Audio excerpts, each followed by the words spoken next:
To remind you that 60% of sales on Amazon come from independent sellers, here's John from Devil Dog Pet Company. We run our family business from Sterling Heights, Michigan, but we can reach customers all over the country thanks to Amazon.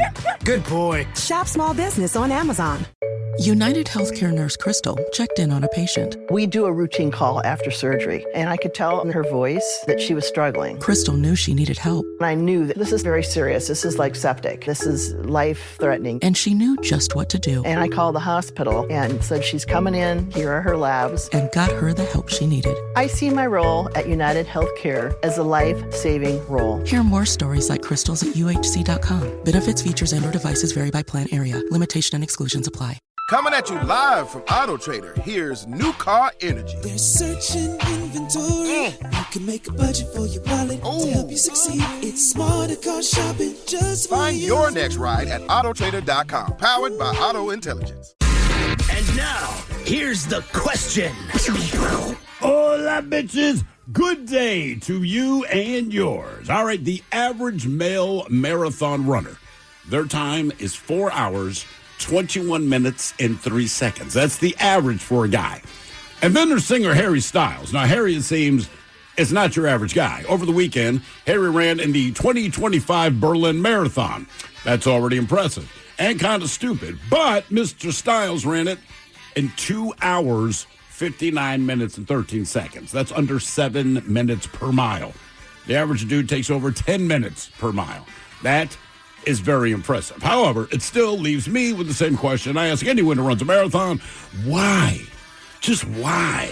So, yeah, I often joke that the only time I'm going to run is if I'm being chased by the cops or a wild animal, only I'm not joking.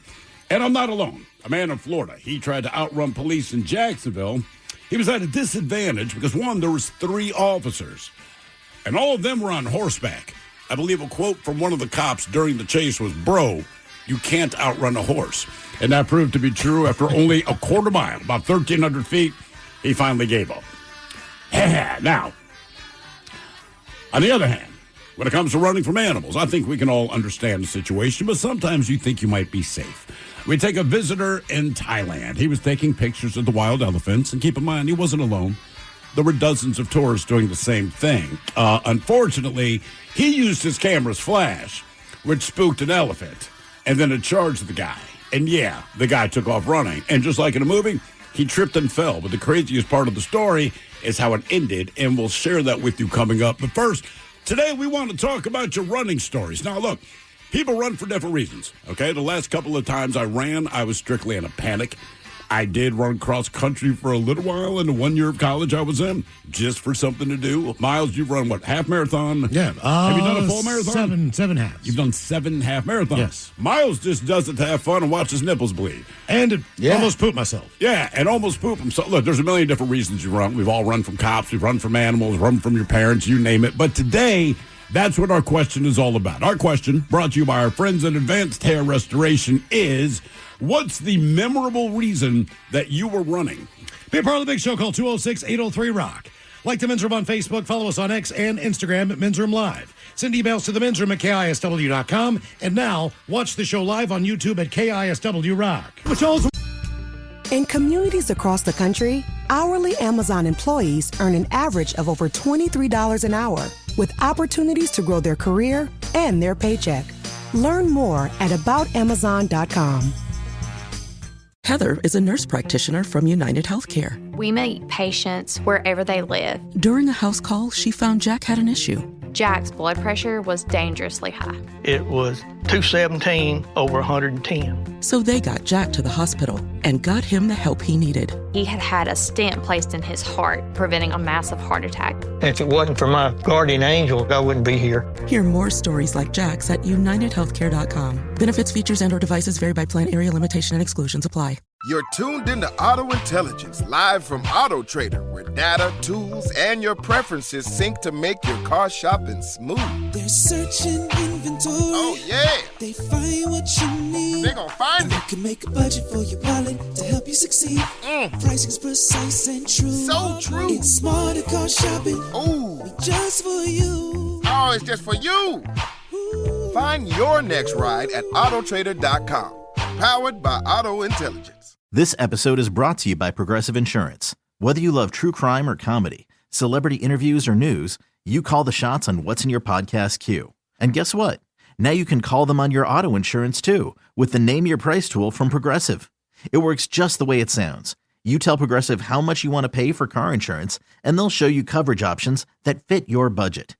Get your quote today at Progressive.com to join the over 28 million drivers who trust Progressive.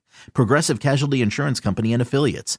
Price and coverage match limited by state law. Why does every recipe I try need 18 ingredients, including a jar of something paste I'll never use again, but will sit in my fridge for 9 months? I just want dinner in the oven, fast. That's why I love Blue Apron's new one-pan assemble and bake meals. They send you fresh ingredients that are already chopped. All you do is put it all together and bake. That's it. No chopping, no weird leftovers, just delicious, easy-to-make meals. Get 20% off your first 2 orders with code APRON20. Terms and conditions apply. Visit blueapron.com/terms for more. There we go. Welcome to the 20th anniversary season, episode number 4,397. What a large and a charge program we have for you today. Guaranteed future repeat with the exciting return of your guess is as good as mine. Coming up at 4:30, we take the good with the bad today, as we have the 10 most obese states in the United States of America. SEC, Ted. They do say the rise of medications like Ozempic and, is it Wegovy? Wegovy has injected a new dynamic into America's struggle with obesity. A prompting question as to whether the country is at a turning point, hopefully in a better way. And as far as the health epidemic that's persisted for years. I mean, yeah, no, because on one hand, it's like, keep eating what you want, but this will help you drop the weight. Well, as far as the diabetes. Medical bills, diabetes. Sure. The amount of, stress, just even your joints take, as far as your knees and your hips and other things. So they say, as it stands right now, around 2 in 5 American adults are obese. Defined as having a body mass index of 30 or above, according to the Centers for Disease Control and Prevention. Does anyone know their body mass index off the top of their head? I believe I'm at 31 right now, so I would be considered obese. I'm obese. Since I've put on 15 pounds, 20 pounds since I quit smoking. So that's, I win. Good. Boy, I'm healthy now. The condition is associated with a host of serious medical issues, from stroke and diabetes to heart attacks and cancer. Also estimated to cost the country's healthcare system nearly $173 billion with a B a year. Here. A year. Same in another country, $800,000. 39 states with data available posted age-adjusted obesity rates of 30% or more, with 3 hitting a threshold of at least 40% of the population being obese. Now, there's also the best states, too. And believe it or not, I'll give you a couple of them if you want. Interestingly enough, Montana. Montana comes in as one of the healthiest states as far as obesity rates are concerned. I mean, I can believe that. You just do a lot more outdoorsy stuff. Yeah, just their day-to-day life, I think. Even people, I think, that just have land with animals on it. Like, you're doing stuff. You got to go outside the house and do stuff. Yeah, Florida, on the list. I can definitely believe that. Not only that, but a lot of people have pools. A lot of people like to go to the beach. But you got to sweat half of it out. And they're not necessarily like a big barbecue fat eating. Like, anytime I go to Florida, honestly, almost everyone I see is eating salad or seafood. I was going to say, generally, to me, hot environments say you're just, you know what I mean? It's like Scottsdale. Like, it's so hot, you just got to eat less. But then there's Texas. Right. They don't care. At all. Yeah. I'm just saying. What you said. Well, no, Texas, I'm not making fun of you. I'm just saying, like. There's evidence to suggest that Ted is correct. They will sit outside in the scorching heat and still eat heavy barbecue meals. Oh, yeah. No, so I'm saying that's the difference. Like, most places where it's hot, you don't want to eat that kind of food. In Texas, like, God damn, it's hot as hell. Let's get the barbecue. I did the Ted Smith theory over the weekend. What's that? I was down at Forelli's in DuPont, played some golf down there this weekend. So dinner time on Saturday night, watching the Apple Cup and the Mariners play, and a guy sits down beside me. There's not a lot of people in there, and he's got a cowboy hat on. Okay. And I said, according to Ted, this guy, with pretty good accuracy, maybe he's from Oklahoma, whatever, maybe New Mexico. I'm saying, where are you from in Texas? So I turned to the guy and I said, hey, man, where are you from in Texas? And he goes, Houston, thanks for asking. Oh, nice. So, yeah. So Look at you. You're right about the cowboy hat theory. Yeah. Unless they're wearing turquoise, then I go New Mexico. Outside of, turquoise is definitely New Mexico. Yeah. Or a chick that does acid. Spiritual, my bad. Yeah. Right, because the comedian I was watching, and it's the truth. Whenever I wear that cowboy hat here, if it's not a country show, people are like, what's with the cowboy hat? Right. So can't just wear a hat. So of course you get in the conversation. You say, "Hey man, why are you up here? What are you doing? Visiting? Are you in the military? What's the deal?" He said, "No. My parents live up here.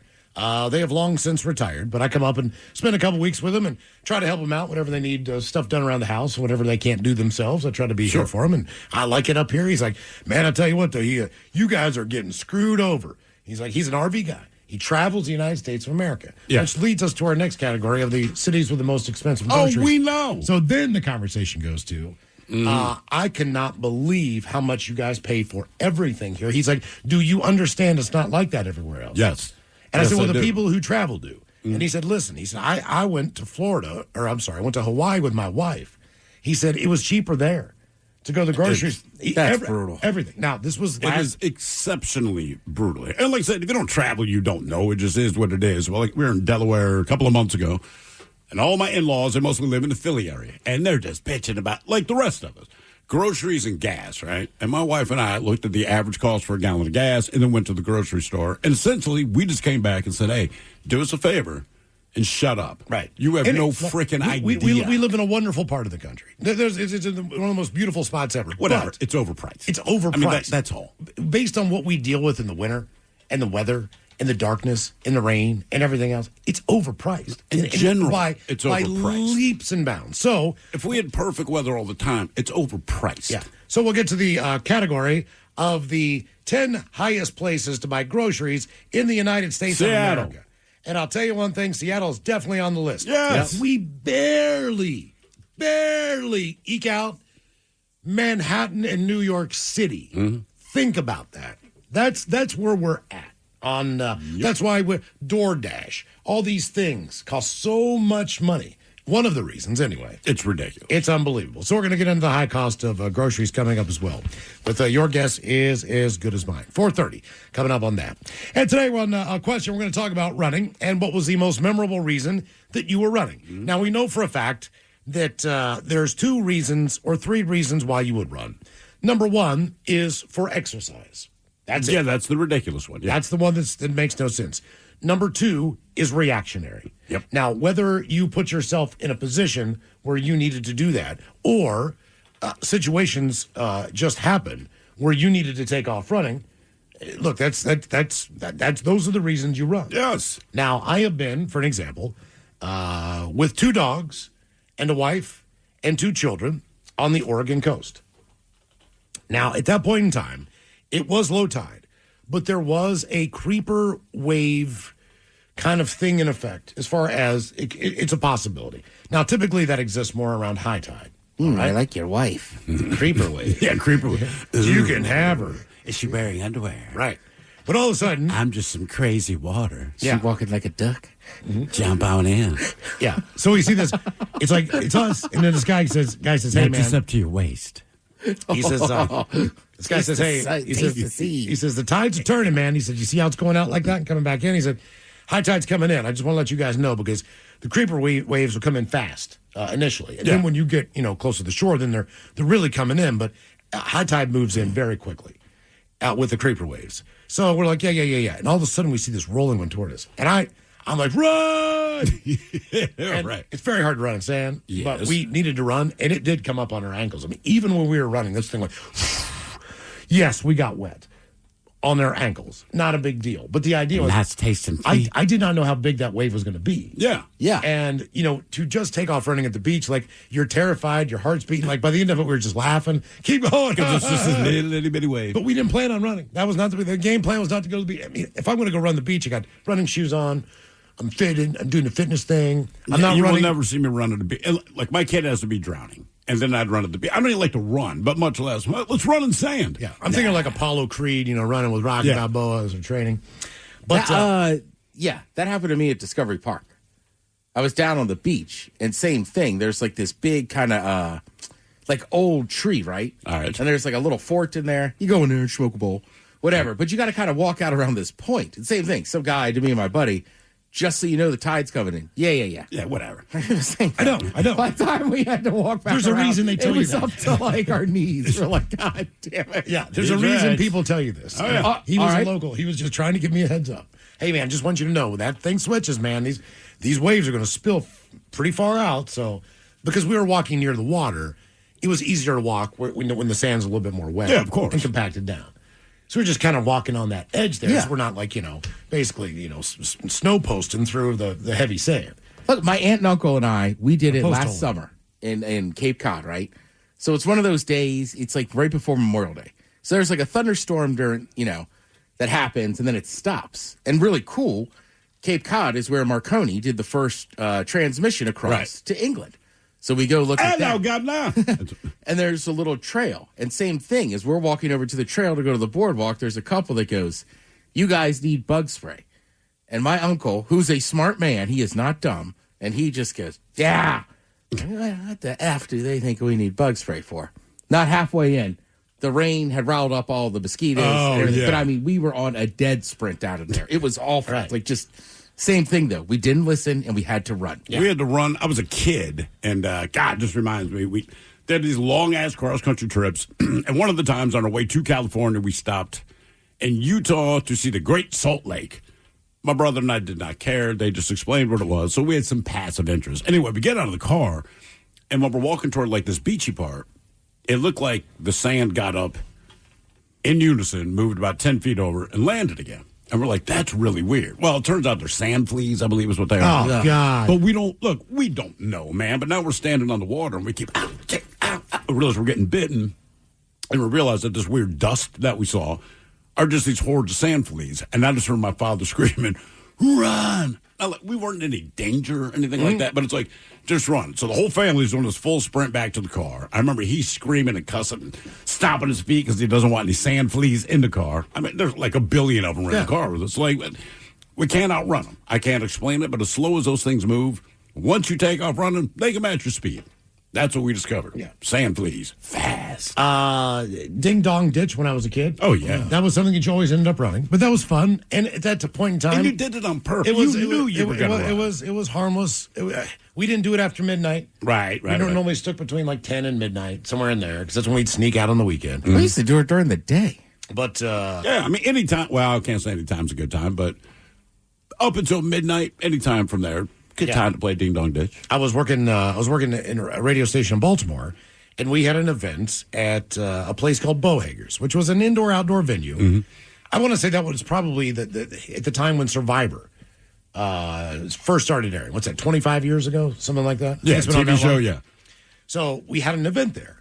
But after the show, there was a band, kind of an acoustic thing going on that our radio station was also doing at the Hard Rock Cafe. Now, this was in downtown Baltimore. We are about a half mile away. Somewhere in there. Now, between this stretch of that area, okay, it is not a good area. No, not at all. Not at all. Not for two white people who should not be there in the first place. But we knew it wasn't far. We can see kind of where the building is. It's a straight road, right? So me and the promotion director, Chris Spear, we decided we're gonna walk it. Chris Spear, damn. Yeah, I remember him. Spear DiGlio's. Yeah. So we start walking, all right?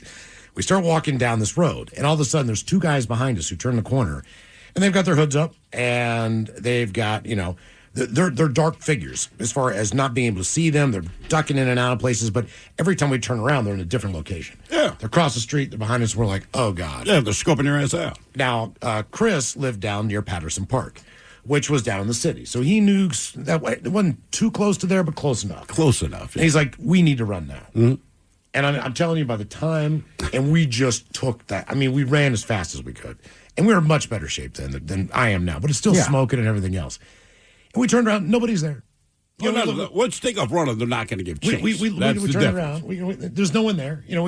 But I mean, you want to talk about running as fast as you can in the dark. This is an area that's not well lit.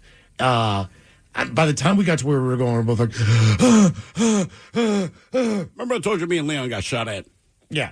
That was the exact area where we got shot at. Same thing, no particular reason. Leon just says, man, I think that guy's going to shoot his gun. He's like, I'm like, why would he? Like, Jesus Christ. But that exact, by the way, if you go to that exact area now, there's the Four Seasons Hotel. It's quite lovely. This is what I told Chris. I said, hey, man, don't worry about it. Those are kids, man. They're like 12, 13 years old. He's like, we need to run. Yeah, they'll shoot your ass I'm like, that kid's like 5'4". He's like, we need to run. You need to go. I'm like, you think that kid's going to shoot us? He's like, we need to run now. Yes, that kid will shoot you. I know. So, you got to worry more about the kids than the adults because the kids, look, the way it is taught to them, like, bro, you'll be down to 6 years or worse. Correct. Right? I mean, that's it. So those are the guys, like, especially when in the 80s, when Baltimore was completely out of whack, man, and the big drug things started going on, they'd have the kids be the mules most of the time. Because they're like, look, if you get popped, don't roll on us. We'll get your ass out, and they're not going to charge you as an adult. And that was the whole thing. So, honestly, I mean, times have changed now, but yeah, it was the kids you worried about back then. Like, dude, if he's 19 or over, he might beat you up, but he's not trying to shoot you. If you see the 15-year-old kid, like, that dude will blow your head off. It's still common in street gangs today, just for that exact reason. Yeah, that's exactly it, man. Once you figure that out, like, don't worry about the adults. Worry about the kids. Yeah. What was the most memorable reason that you were running? 206-803-ROCK.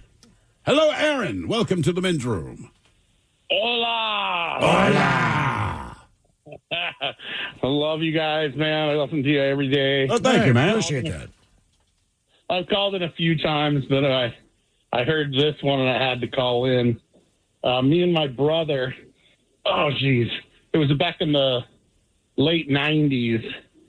I had a Nissan hardbody 4x4 Desert Runner pickup.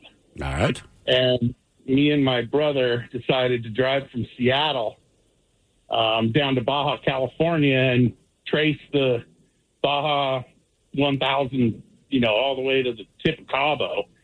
4x4, camping the whole time. And we were on the beach in between Los Cabos and Cabo San Lucas.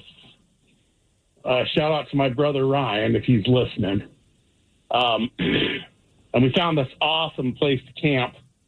There was like a leak in a water pipe on the road that was leaking water down. And so we made a little bamboo thing to catch into a 55-gallon drum so we had fresh water. Started a campfire and opened up some Coronas. And we're sitting there and we hear this snorting sound. And we both got up and looked behind us, and there's a 5,000-pound longhorn bull not even 20 feet behind us. And we dropped our beers as fast as you could and took off on a sprint through the water. And that guy almost got us. He was so fast. As soon as we jumped in the water, he put on 4 disc brakes and slowed down. And then he sat there for a half an hour. So you guys are basically just treading water out there? Oh, yeah. We're just treading water, just swimming out in the surf.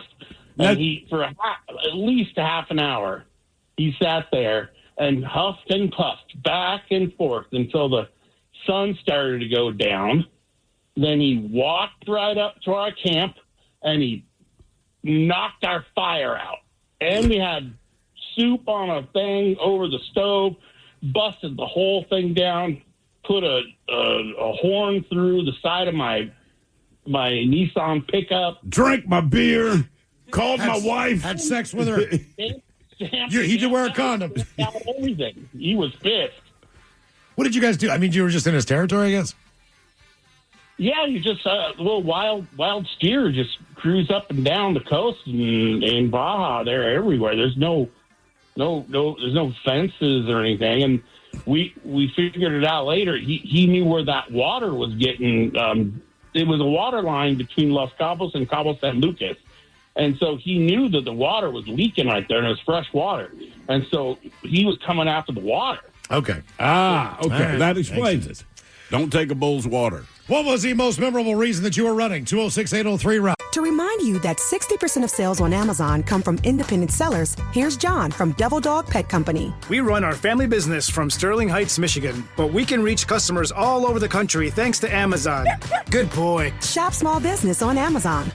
Deborah had to have surgery. I had hip surgery in November of 2024. Her United Healthcare nurse, Crystal, checked on her. We do a routine call after surgery, and I could tell that she was struggling. Deborah needed help. My infection markers were through the roof. And Crystal knew what to do. I called the hospital and said she's coming in. And got Deborah the help she needed. Crystal and United Healthcare saved my life. Hear more stories like Deborah's at uhc.com. Benefits, features, and/or devices vary by plan area. Limitation and exclusions apply. You're tuned into Auto Intelligence, live from Auto Trader, where data, tools, and your preferences sync to make your car shopping smooth. They're searching inventory. Oh, yeah. They find what you need. They're gonna find it. You can make a budget for your wallet to help you succeed. Pricing's precise and true. So true. It's smarter car shopping. Ooh. Just for you. Oh, it's just for you. Ooh. Find your next ride at autotrader.com. Powered by Auto Intelligence. This episode is brought to you by Progressive Insurance. Whether you love true crime or comedy, celebrity interviews or news, you call the shots on what's in your podcast queue. And guess what? Now you can call them on your auto insurance too with the Name Your Price tool from Progressive. It works just the way it sounds. You tell Progressive how much you want to pay for car insurance, and they'll show you coverage options that fit your budget. Get your quote today at Progressive.com to join the over 28 million drivers who trust Progressive. Progressive Casualty Insurance Company and Affiliates. Price and coverage match limited by state law. You open the fridge, there's nothing there. So what's it gonna be? Greasy pizza? Sad drive-through burgers? Dish by Blue Apron is for nights like that. These are the pre-made meals of your dreams. At least 20 grams of protein, no artificial flavors or colors, no chopping, no cleanup, no guilt. Keep the flavor. Ditch the subscription. Get 20% off your first 2 orders with code APRON20. Terms and conditions apply. Visit blueapron.com/terms for more. You're in the men's room. Text the guys at 206-803-ROCK. So we've been here 20 years. I want to say we probably put out, 30 T-shirts maybe? Somewhere around there, probably. A ton of them. Yeah. So at the party, we asked you to vote on your favorite T-shirt that we would bring back and put at the Rock Shop. You picked the Black Men's Room Drinking Team T-shirt, which is available now at the Rock Shop at KISW. Yes. That's the one you wanted. That's the one you got. So pick up one. Great today. shirt. Let's bring up Harry Styles real quick before we get into the calls. You know Harry Styles as the singer, or I don't know if One Direction is still a band anymore. They're on hiatus or whatever, but you know him as one of the guys, the most popular guy in One Direction, fair to say. Well, he was one of 80,000 people running the Berlin Marathon on Sunday. And he was running incognito as Stead Sarandos. Now, Stead Sarandos. And he had a hat on like a mini disguise. He recorded a time of 2 hours, 59 minutes, and 13 seconds. That is ridiculous. He shaved 25 minutes off his previous personal record, which he had at the Tokyo Marathon in March, with a new effort translating to what they call a snappy 6.50 per mile pace, compared to the Tokyo average. He ran that in about 7 minutes and 47 seconds. The winning time, by the way, 2 hours and 2 minutes. Those are pros. Jesus. So consistency, they say, maybe Styles' secret weapon. He ran the first half of the Berlin race in an hour and 29 minutes. And the second half in an hour and 30 minutes, basically echoing his Tokyo performance, where he also posted near identical splits, just more. By the way, the conditions in Berlin did not exactly make things easy on the 31-year-old Styles, they said. It was warm, starting at 66 degrees, getting into the mid-70s by the time the race ended. High humidity in the area, but they say the watermelon sugar singer, he had support. Paralympic gold medalist Richard Whitehead shared a photo of himself and Styles in the race, riding 2.5 into Berlin with my mate. So I believe he was his kind of pacing partner. Okay. So to speak. So But he obviously runs a lot. Yeah. Less than 3 hours for the marathon. They say no word yet if marathon medals will soon accompany Styles' Grammy collection. Maybe Nike will offer him a deal. The singer was seen wearing the neon Nike Alpha Fly 3 shoes along the relatively flat route, passing the German parliament, historic landmarks, including the Brandenburg Gate as well. That, to me, is incredible. Now, I realize he's young. I realize he's in shape. I realize he's thin. But the time itself is absolutely just, hats off to the guy. Obviously, he trains. It's just not something he ever brought up. So we're all like, oh, my God. He's probably, guys, I did not do this by accident. Yeah. Like, obviously, I run all. See, but I'm thinking time. it's more than that. I'm thinking this guy ran distance in high school. So there's more to this. He just did not pick up this hobby and run a sub-3.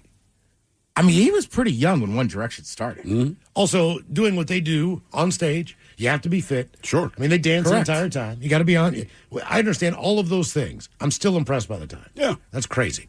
Our question, what was the most memorable reason you were running? 206-803-ROCK. Hello, Wendy. Welcome to the men's room.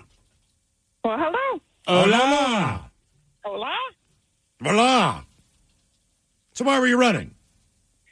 Well, I wasn't the runner, but my friends were. We all decided to change a drive-in sign from Hunt for Red October to a C-bomb? changing that first letter with a C. Correct. Okay. All right. For a Red October. I mean, okay. That is kind of childish. funny, yeah. That is inappropriate, but I love the spirit. I would go see that movie. Yes. Yeah, I would too.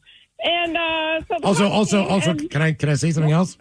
Yeah. If you had one more C in your bank there, see, October could be different too, you see. Oh, we weren't done. All right, okay, all right. I'm We just did saying. get interrupted by the police, which is when the friends ran. We had plans for some other things on there, but yeah.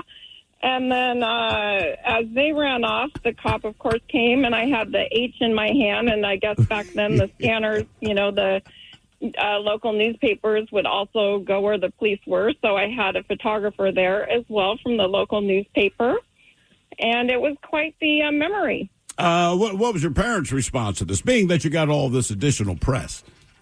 Well, we didn't tell the old parents until much later, and they probably would have left anyway. So did you run and they gave you chase? I did not run. I was stuck up on top of the damn platform. Holding the H. Did you try to tell them, hey, somebody put this nasty word up here, but lucky me, I found an H, and I'm going to switch it back? Yeah, I told him I was practicing to be Vanna, but listen, the cop thought it was so funny. He's like, I wish I'd have thought of it when I was younger. I'd have done it myself. So. Well, good. Where was this? Where'd you grow up? Kitsap County, Bremerton area. Okay, all right. And what is the punishment for changing hunts to something much funnier? What is the what? Punishment. That I don't know, and we didn't get that far because he was literally laughing at it. So really, yeah, it was. Yeah, so they basically just said, like, stop it. That was pretty much it.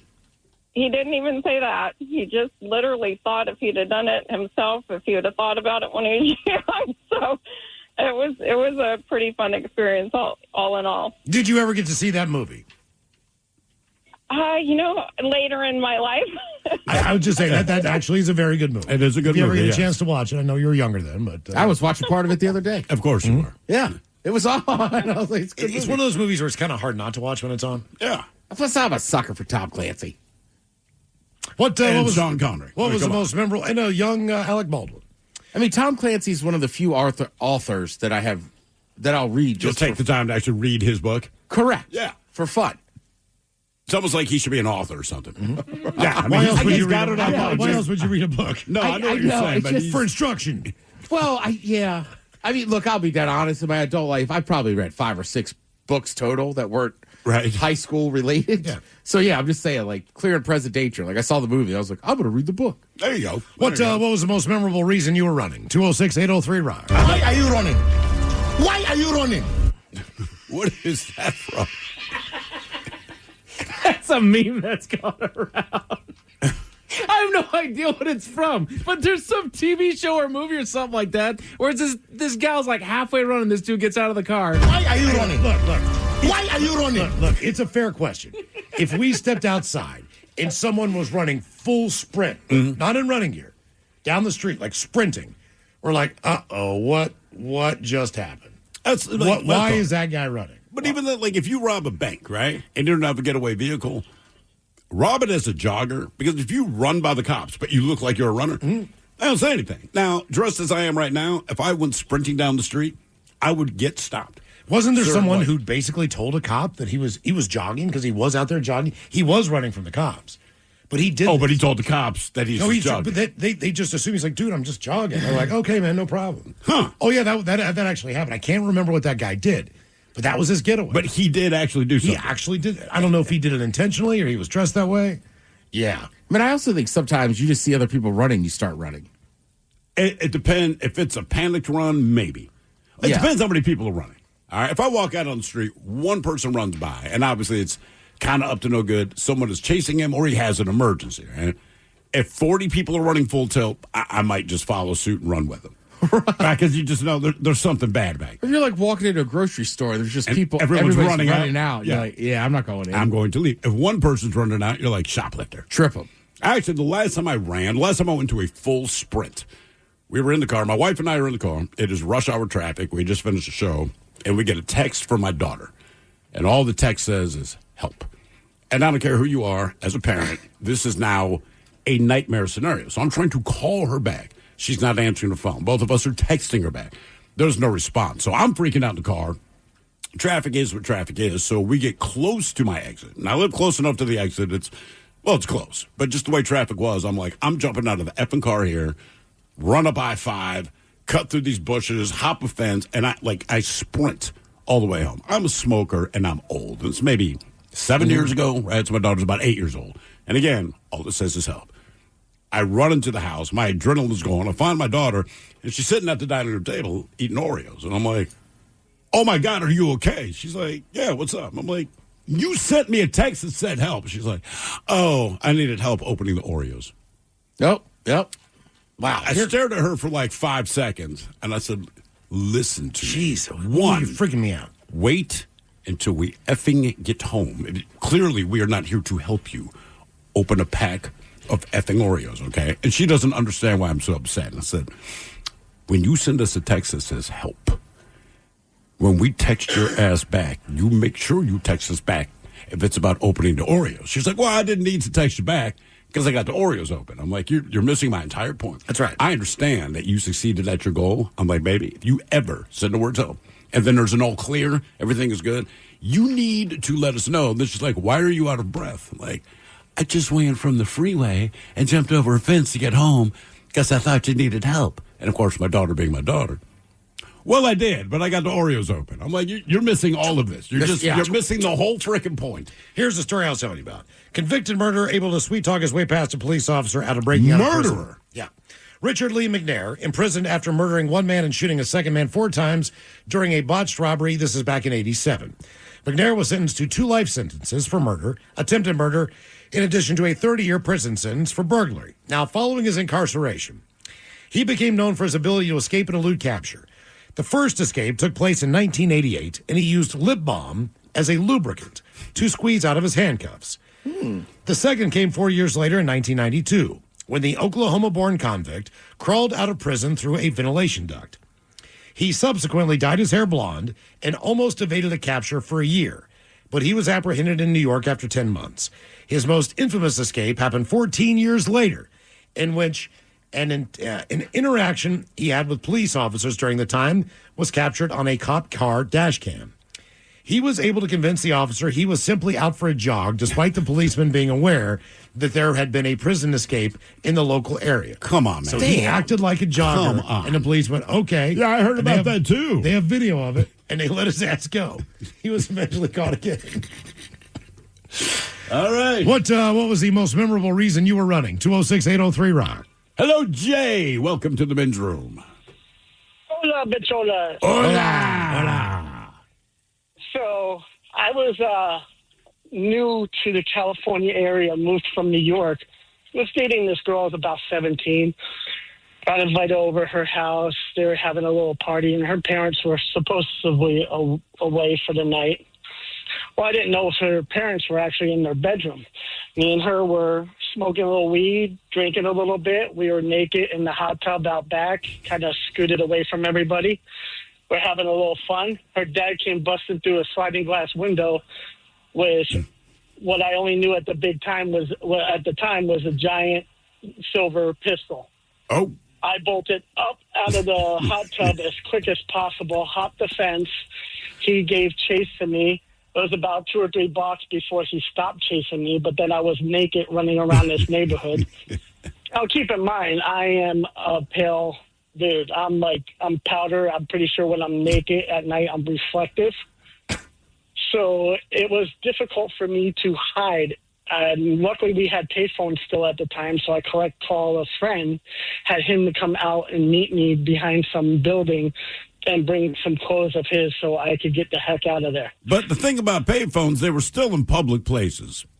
So your naked ass is standing in a glass box on the phone. How many people do you think saw you? Because, look, if you're naked at a phone booth, the last thing I'm going to do is bother you. But how many people do you think saw you? Oh, I'd probably guess at least a good dozen. It was only about 9, 10 o'clock at night. It wasn't too late. It was crazy. All my friends still mess with me about it to this day. Yeah. Good times. Yeah. Well, did you ever get... That's how I got the nickname Powder. Now, was that your girlfriend, or was that somebody... Did you ever hook up again with her? Yeah, it was my girlfriend for a couple more months, but then I didn't risk it again really too much. Well, now, you said you dated her for like another 9 months, so did you have to interact with her father, or did you always avoid him? I always avoided it. We always met at friends' houses and stuff like that. I was not going back over there. Why do you think you're so pale? Are you redheaded? No, I'm just, I'm always inside all the time. I just don't tan, even though, like, most of my background's Italian. I'm just pale as hell. I was going to say, you sound like you're from New Jersey. And typically when you're from New Jersey, you have a darker complexion than most other people. Right. Even New Yorkers or anybody in the area. I'm originally from New York. But, like, Northern Italians aren't very dark. No, they're not. No. Are they not? No, not compared to the No, Sicilians. the You gotta food's complete. Like, somebody said we only think of, like, Southern Italy as, like, Italy. Think basically the Swiss I think Alps. my family's from, like, the Nepal area. So when you go up into northern Italy, you're basically like Swiss Miss, instant cocoa land. Okay, you know? yeah, it's not what I pictured. Yeah, white wine, potatoes. Mm-hmm. What was the most memorable reason you were running? 206-803-ROCK. When I was a kid, we went to Boston. We went to the North End, which is like their Italian Little Italy. And it just blew my mind. I was like, I've never had Italian food like this. And the waiter was just like, most Americans only think of like Southern Italy Italian food. Right. So what were you eating? You said like potatoes. And... Oh, it was like chicken and white wine with potatoes. It was delicious. Huh. All right. Yeah. Hello, Steve. Welcome to the men's room. Hola, gentlemen. Hola. So way back in the late 1900s, when I was a much younger man, my buddies and I, once in a while, would gather up enough money to go get some alcohol. Maybe we'd find a homeless person that would buy us for it, or we'd find a convenience store that didn't really check our dues. So, anyways, we get this bottle of Malibu rum and some juice. A couple of my buddies may have had a little bit of like super dirt weed that we didn't know any better. Anyways, we're at this elementary school in the middle of the night. We found this little secluded area. Well, we thought it was a secluded area. And we're sitting there having a drink, having some fun, just hanging out. And out of nowhere, this older gentleman comes by. And this is like not a place where people would normally walk by. So we got really suspicious really fast. And he just walks by and goes, "What's up, guys?" We're like, "Hey, what's up?" And then, like, not 30 seconds later, we see this bright flashlight coming towards us, and we're like, "Oh snap! Let's haul ass out of here." So, the way the elementary school was worked out, one of us was split off, and he was on the swings or something. And I'm like, "Hey, somebody needs to go get him." So I go around the whole school, and I go tell him, "Run! We need to run! Somebody's here." And he jumps off, and we must have ran probably 1,500 yards across this field. I probably ran faster than Harry Styles ran the marathon, I tell you what.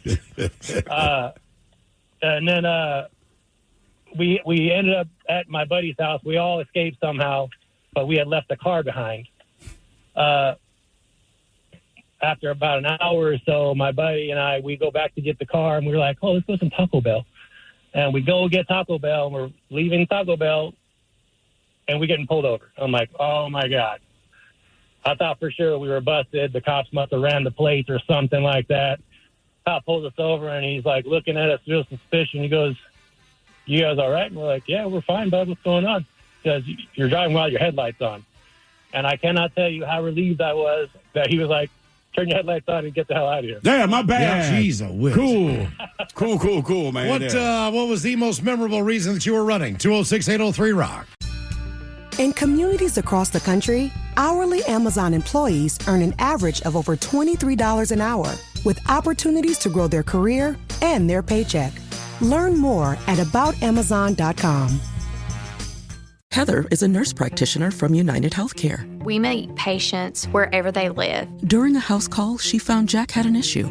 Jack's blood pressure was dangerously high. It was 217 over 110. So they got Jack to the hospital and got him the help he needed. He had had a stent placed in his heart, preventing a massive heart attack. If it wasn't for my guardian angel, I wouldn't be here. Hear more stories like Jack's at UnitedHealthcare.com. Benefits, features, and/or devices vary by plan, area, limitation, and exclusions apply. Did you know Tide has been upgraded to provide an even better clean in cold water? Tide is specifically designed to fight any stain you throw at it, even in cold. Butter? Yep. Chocolate ice cream? Sure thing. Barbecue sauce? Tide's got you covered. You don't need to use warm water. Additionally, Tide Pods let you confidently fight tough stains with new Coldzyme technology. Just remember, if it's gotta be clean, it's gotta be Tide. You walk in tired and hungry, one bad dinner away from losing it. You don't like to cook. You don't want more takeout. You just want something good. That's why there's Dish by Blue Apron. Pre-made meals with at least 20 grams of protein and no artificial flavors or colors. From fridge to fork in 5 minutes or less. Keep the flavor. Ditch the subscription. Get 20% off your first 2 orders with code APRON20. Terms and conditions apply. Visit blueapron.com/terms for more. This episode is brought to you by Progressive Insurance. What if comparing car insurance rates was as easy as putting on your favorite podcast? With Progressive, it is. Just visit the Progressive website to quote with all the coverages you want. You'll see Progressive's direct rate, then their tool will provide options from other companies so you can compare. All you need to do is choose the rate and coverage you like. Quote today at Progressive.com to join the over 28 million drivers who trust Progressive. Progressive Casualty Insurance Company and Affiliates. Comparison rates not available in all states or situations. Prices vary based on how you buy. To remind you that 60% of sales on Amazon come from independent sellers, here's John from Devil Dog Pet Company. We run our family business from Sterling Heights, Michigan, but we can reach customers all over the country thanks to Amazon. Good boy. Shop small business on Amazon. United Healthcare nurse Crystal checked in on a patient. We do a routine call after surgery, and I could tell in her voice that she was struggling. Crystal knew she needed help. And I knew that this is very serious. This is like septic. This is life-threatening. And she knew just what to do. And I called the hospital and said, she's coming in. Here are her labs. And got her the help she needed. I see my role at United Healthcare as a life-saving role. Hear more stories like Crystal's at UHC.com. Benefits, features, and/or devices vary by plan, area. Limitation and exclusions apply. You're tuned into Auto Intelligence, live from Auto Trader, where data, tools, and your preferences sync to make your car shopping smooth. They're searching inventory. Oh, yeah. They find what you need. They're gonna find it. You can make a budget for your wallet to help you succeed. Pricing's precise and true. So true. It's smarter car shopping. Ooh. Just for you. Oh, it's just for you. Ooh. Find your next ride at autotrader.com. Powered by Auto Intelligence. The shenanigans continue. This is the Men's Room with Miles and Thrill. Week 2 on the YouTube. Thanks for everybody who has subscribed there at KISW Rock. And as we say, smash the like burger. Some reason that helps us out. How does that help us out in the YouTube world? You know what? I'm not positive how it helps, but I know that likes and subscribes do help us monetarily speaking somewhere down the line. For whatever reason, and I think it's because they start putting ads on it. They're like, hey, people like your stuff. Put ads on there. If someone gives you a thumbs up in general in life, you're like, all right, cool, man. I'm okay. So smash the like burger there. We're up to 1,800 subscribers already. At KISW Rock, if you want to watch us instead of, just listen to us. Our question today, what was the most memorable reason that you were running? 206-803-ROCK. Why are you running? Hello, Greg. Welcome to the Men's Room. Hola, bitch, hola. Hola. Well, gentlemen, this is crazy. I was running for my life. All right. That's a good reason to run. Yes. Now, this was back in 80, had to have been 85. And I ran out of gas up on Snoqualmie Pass, and I was forced to walk to the top of the hill then. And walking down a very dark freeway, I heard a rustling in the bushes. I looked over. This bear came up out of the bushes and up the hillside and was on me. Like, he came up to the guardrail and, paws up in the air. And honestly, I just started running, and you should have pushed him back over. The bear came over the guardrail and chased me down the side of the freeway. How long did the bear give chase? Now, quite a while, because I could hear the claws behind me. Multiple people and vehicles were going by, and I'm wondering, how come no one is trying to help me? Let me jump in your car. Let me jump on your car. Something. Try to hit the bear. Something. No one wanted to help me. So how far do you think you ran before the bear just stopped chasing your ass? Oh, it was a long ways. I used to run track, and that thing chased me, at least half a mile. Now, see, what did they say if you see a bear? The last thing you're supposed to do is run, right? Depends on the bear. But here's my thing. Like I said, that is great. But much like you, my friend Greg, I don't know what I'm going to do if I'm face-to-face with the bear, and I get the feeling I would do what you did, which is to try to haul ass. Even though they say don't do this, I think my body would be running before I remember that I'm not supposed to be running. I got really lucky because it was steep on the section of freeway there, so I was running downhill. And this thing, I could hear the claws on the pavement behind me. And I've told this story to you guys back when you had Man versus Wild. This was probably 15 years ago. And you guys were cracking up at the story then. But, there's a guy that I used to work with, and he says, you know how I know you're not lying? He says, my neighbor up in Cle Elum was one of the people that passed you when you were running. Oh, thanks for the help. Yeah.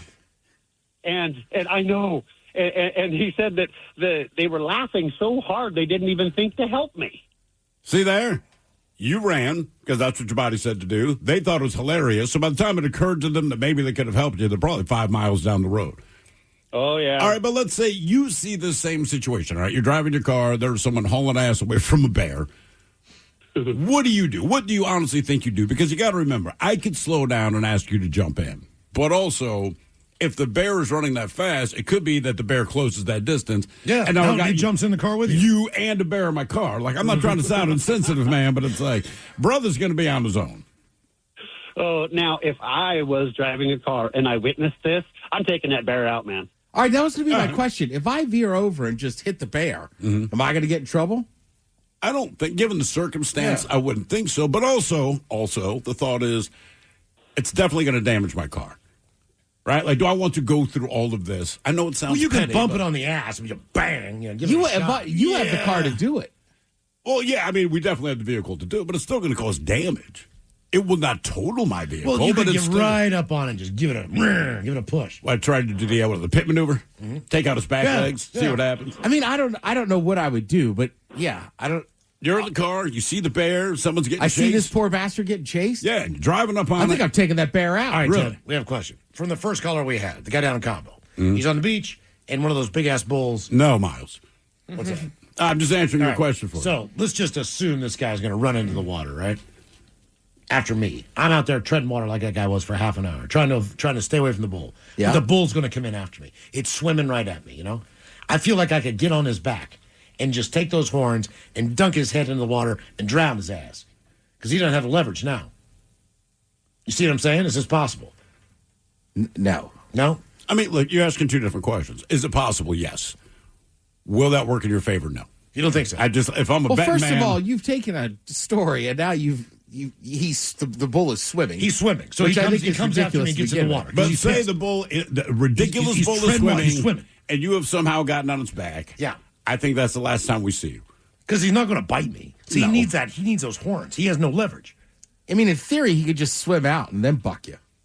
I mean, he can still buck you. He's got 5,000 pounds. He's like this. Look at the other hand. Then he'd buck you off sooner. Then I'm going to get back on. Take that head down. Yeah. Drown his ass. No? Yeah, you're going to. Or what if you both get bitten by a shark? That would be awesome. He was on a bull's back. Could you imagine? And they were both taking the great white just comes up. She's a feeding frenzy. 18-footer. Bam. What was the most memorable reason you were running? 206-803-ROCK. I guess it's wet aged. Yeah, wet aged beef. Yeah. Hello, Derek. Welcome to the men's room. Hola. Hola. So it was about 13 years ago, in my prime of 22, attended a nice little house party, got extremely drunk, and in spite of my girlfriend at the time's best advice, I decided to jog home, which was about 10 miles away. Did you make it? Oh, I did. It was about an hour and a half in when I started sobering up, and was not very far that I realized how big of a mistake it was. Was this a call because you were too drunk and you didn't want to drive, or were you just hammered and like, I'm going to jog home? It was more, I'm hammered and I'm going to jog home. I don't care. She even Here are the 7 words you can't say on the radio. Sucker, mother, and please keep those words in mind when calling. Now back to the program. In defense of him, I have covered a lot of miles being inebriated. Sure. But never did I run. No. I was just like, look, I'm in for the long haul. I'm mad and I walk, but I'm not running. That's exactly right. I probably walked at least 8 miles home one night. Sure. Because I know where I was up on Aurora. And I walked all the way home in flip-flops. Problem was, when I got to Green Lake, my flip-flop blew out. Right. But that was an interesting walk. Down Aurora, I mean, I'm way up, way past the Home Depot. Like, I'm up on top of it. I'm way up there, like where the skating rink is, where the ice skating rink is. I mean, I'm up there. And I walked the whole way home that night. Yeah. Sometimes you get that angry. Yeah, just like, and it's just better. Yeah. Do you think that guy always sounds like creepy? I don't know. He sounded kind of creepy. Hey, kids, gather around. I got to read Goodnight Moon and make you uncomfortable while I do it. Miles, that's a long walk, but I don't think people... 10 miles is a long distance. Oh, it is. I don't think it's even 10 miles. You think it's even 10 miles to our house? It is about 9 for you, 9.5 for me. All right. And I don't want to do... I've done that From once. here, yeah. And I'm it's... just like, I almost did. That was one of those nights like, pull over, I'm getting out of the car. Right. I'm walking home. You're not going to walk home. You watch me. Yeah. I'd rather do that than be with you. Exactly. I mean, it's just that I got out of right? the car and walked my ass off. These are my own You don't have fun. Even like walking around the city when I lived downtown just for like an urban hike. Yeah. And I still don't think I was putting in 10 miles. Yeah. Probably not, but at least when you're doing an urban hike, it feels more voluntary. It's voluntary. You, know, could stop and get a beer somewhere, get lunch. When you're just pissed, you're just walking. And in the back of my head, I thought, you know what? I can always take a bus. Yep. I have my Orca card on me. I can always get a cab. I can call an Uber. I started walking. I'm like, you know what? I'm just going to keep walking. I need to walk. Like, I don't need to be in I don't need to be in somebody's car. What was the most memorable reason you were running? 206-803-ROCK. Hello, Brendan. Welcome to the men's room. Hola. Hola. So I had a fun time back in high school. This was the year I was a senior in high school, and we were at a house party down the street from one of my friend's house. So we're all over there. And, everyone's having a great time. And then all of a sudden, lights start showing in through the front windows. Lights are coming down the back of the sides of the houses and whatnot. And we're like, oh, gosh, we got to get out of here. And so me and my buddy, and I forgot to mention this earlier, I was still wearing a neck brace. I had gotten ejected from a car wreck and broke my neck. Jesus, so man. I'm still wearing my neck brace. I'm about 3 months into the healing process, which only took about 4. But I digress. So we jump over the fence at the back of the yard, and we are greeted by 2 gigantic Rottweilers.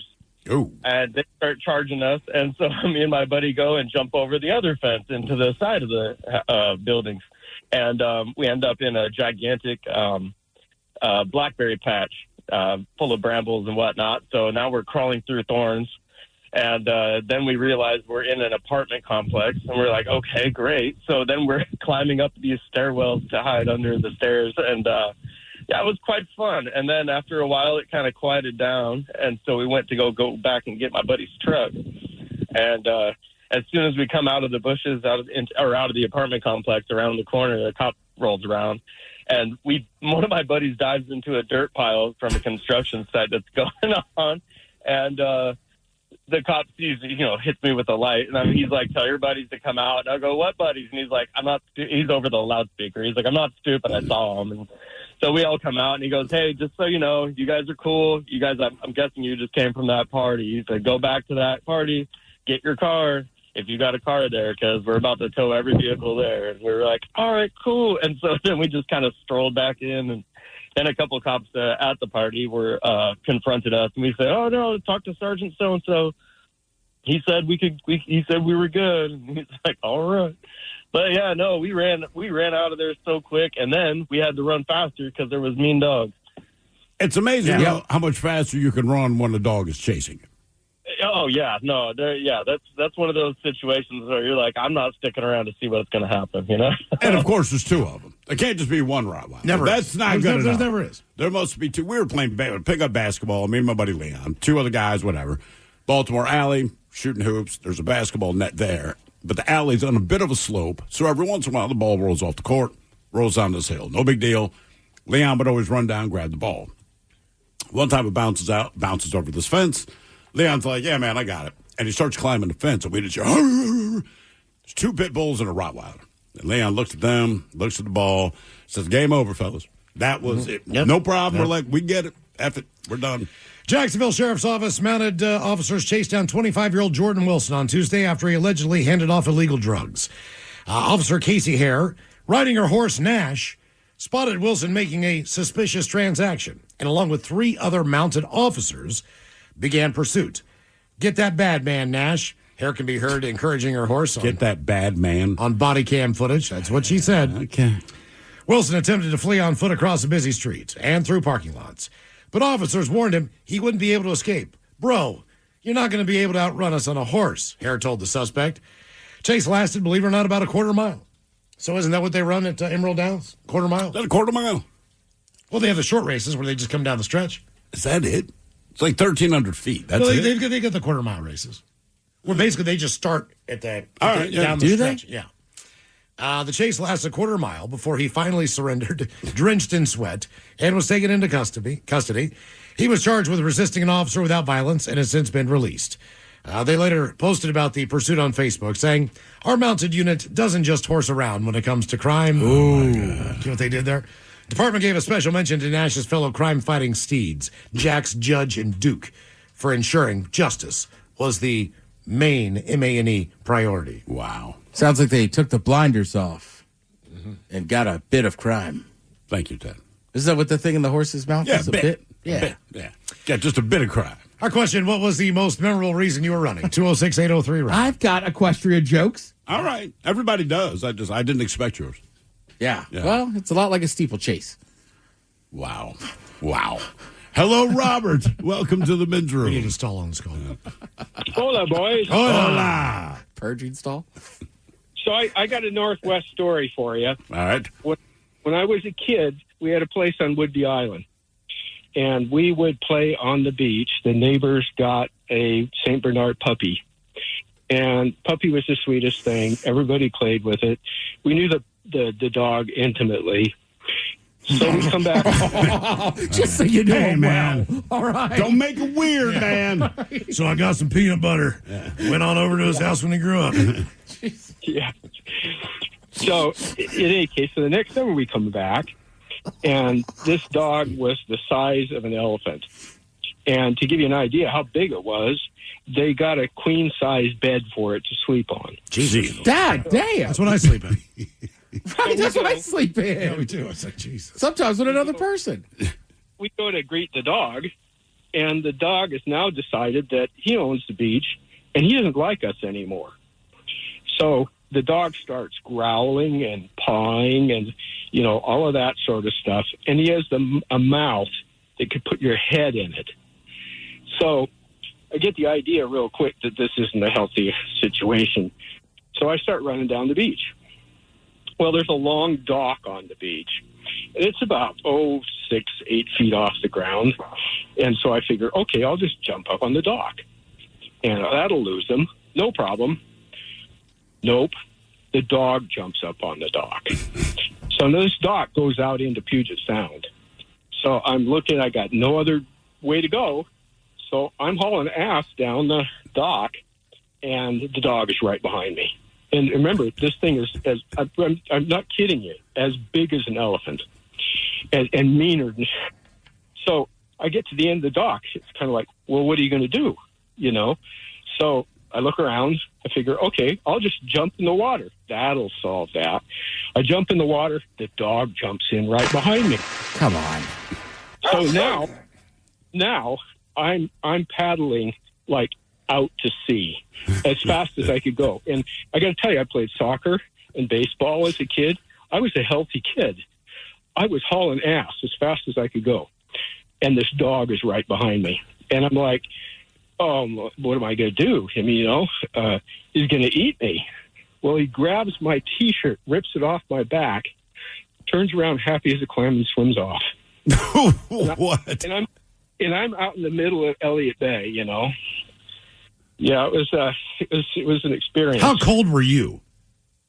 Well, it was summertime. And but how cold were you? It's not warm in there.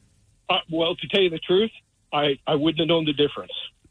Just so much adrenaline. So when the dog swims off with your shirt, I'm assuming it heads back to the beach and saunters off. How long did you wait before you swam back to the beach?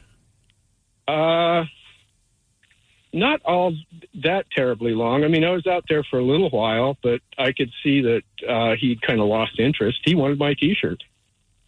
Okay. Okay. Did you have any more interactions with that dog? Not really that I remember after that. Yeah, I'd have been good after that. Yeah. Like, that's okay. Yeah. Our question today, what was the most memorable reason that you were running? 206-803-ROCK. In communities across the country, hourly Amazon employees earn an average of over $23 an hour, with opportunities to grow their career and their paycheck. Learn more at aboutamazon.com.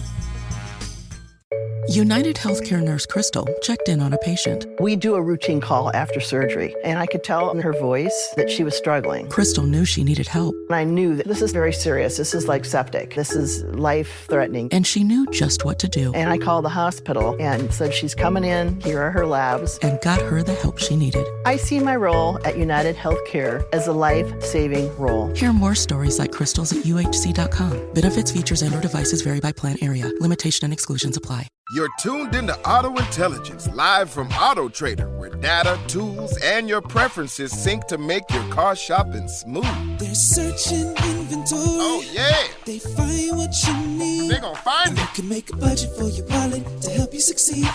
Pricing's precise and true. So true. It's smarter car shopping. Ooh. Just for you. Oh, it's just for you. Ooh. Find your next ride at autotrader.com. Powered by Auto Intelligence. This episode is brought to you by Progressive Insurance. What if comparing car insurance rates was as easy as putting on your favorite podcast? With Progressive, it is. Just visit the Progressive website to quote with all the coverages you want. You'll see Progressive's direct rate, then their tool will provide options from other companies so you can compare. All you need to do is choose the rate and coverage you like. Quote today at Progressive.com to join the over 28 million drivers who trust Progressive. Progressive Casualty Insurance Company and Affiliates. Comparison rates not available in all states or situations. Prices vary based on how you buy. Botox Cosmetic, out of botulinum toxin A, FDA approved for over 20 years. So, talk to your specialist to see if Botox Cosmetic is right for you. For full prescribing information, including boxed warning, visit BotoxCosmetic.com or call 877-351-0300. Remember to ask for Botox Cosmetic by name. To see for yourself and learn more, visit BotoxCosmetic.com. That's BotoxCosmetic.com. Text the guys at 206-803-ROCK from the Pinky's Plumbing Studio. You're in the men's room. All right, coming up at 4:30, your guess is as good as mine. Our categories: the cities with the most expensive groceries. Yes, you're living in one of them. And the states with the biggest obesity problems. Your guess is as good as mine. Coming up at 4:30, right after emails on our question, what was the most memorable reason you were running? 206-803-ROCK. Hello, Adam. Welcome to the men's room. Hola! Why are you running? So, back in the day when I was in the military, I was stuck on a top secret post. Everything was kind of lame duck. So if you wanted something hot, you had to go off post. So me and my buddy Mike decided to go into Juarez, Mexico. And this is before it was like burger capital of the world. And so we decided to go to a whorehouse. And, yeah, there's that. Yeah, and then, why not? You're there. Well, we're in Rome. So we went to this place, and at the time, this whorehouse had these umbrellas, and each one had a number. So they had to do is number that you can call that area or that person and try and make a deal. So we made this deal with this gal, And that's also at the same time I found out that my friend Mike had like the smallest thing I've ever seen in my entire life. Yeah, Mike. Like a micro. And so, why is Mike catching straight? Wait, hold on. Because you can't believe how small Mike's penis So I'm going was. to say that you decided to split the difference on this. So you both were going to be with it. We did. That's part of the Eiffel Tower. You don't talk about the other support systems. Yeah, man. I have not talked about him in 30 years, so I think I have the right. Yeah. You just can't believe how small his penis was, Ted. That's all. Shocking. Micro. Yeah. Well, the rumor spread around the barracks, so that's another story. Because you told everybody. Who else could have spread that rumor? You're the only one in there. The 3 people. You're the only one that tells everybody, hey, Mike's got the smallest penis I've ever seen. Come on, man. I couldn't even believe it. Hey, if I can get more, you can get less. You know what? I don't care. Okay. I was in the military. Young. So anyway, we hit this place, and I go to take a shower, and I was the only guy that strapped up. He did not. And so I went to take a shower, and all of a sudden I hear yelling in the room, and Mike is beating the ever-living S out of this gal because she was going through our wallets to steal our military ID and cash. And so he retrieved them both. In this particular room, you had a camera that shows inside and outside. So everybody got to see his teeny tiny penis. Oh, so basically at the door, so you can see who's coming in or who's coming out. All right. And so Mike just beat the crap out of her. She's on the floor bleeding. I was like, dude, we need to get out of here. So we basically just put on shoes, T-shirt, boxers, military tags, grabbed our crap, went down the fire escape like nobody's business, and just ran down the main boulevard. Now, between Juarez and El Paso, they have this thing called the Freedom Bridge. Yeah. And so we were just hauling butt with, I believe, still at the time, it was a Zeta cartel or something like that, but definitely a Mexican gang. And they were chasing us with 45s and whatever else. And all we had to do is hold out our blue cards as we hit the Freedom Bridge on the El Paso side, which is Fort Bliss, Texas. It said, green card, green card, green card. And all of a sudden, everybody locked and loaded and whatnot. We just ran across super fast. It's like, Mike, I will never go out with you ever again. You almost got me killed. That is a reason to run. Not a guy with a dog and a T-shirt or something. I've heard all the great stories. Those guys do not run for their life. I was running for my life. With your best friend with a small penis. With a micro my penis. friend Mike Bickley. Mike Bickley with a small penis, yes. Wow. Jesus. Well, I'm not even sure if he's alive anymore. The guy You know why? Because his penis was so small, he just couldn't take it anymore. Yeah, he died of a small penis. Yeah, probably. It's like, you know what, just jump off a bridge. It's never going to turn out better for you. So. For the record, of my friends that have seen my penis, don't wait 30 years and go on a radio show and talk about it. Yeah, talk about it now. Yeah. Call us now and tell us about Ted's penis. We were in the Army together. Yeah, you know how Adam's got your back. He's stabbing you in it. Well, look, man. Yeah, I was in this talking guy's back there. penis was so small, like it is stuck with him. Damn, I am man. chased by a Mexican gang. I'm at a whorehouse, but honest to God, The only thing his I think penis, it's just so small. The whole thing, man. It's like it's not that he just has a small penis, but it was small enough to where he actually felt the need to remember it and tell So, everybody. okay, so the clip we play for birthdays, your penis is too small. Oh, yeah. All right? Yeah. That conversation goes on for about 3 minutes.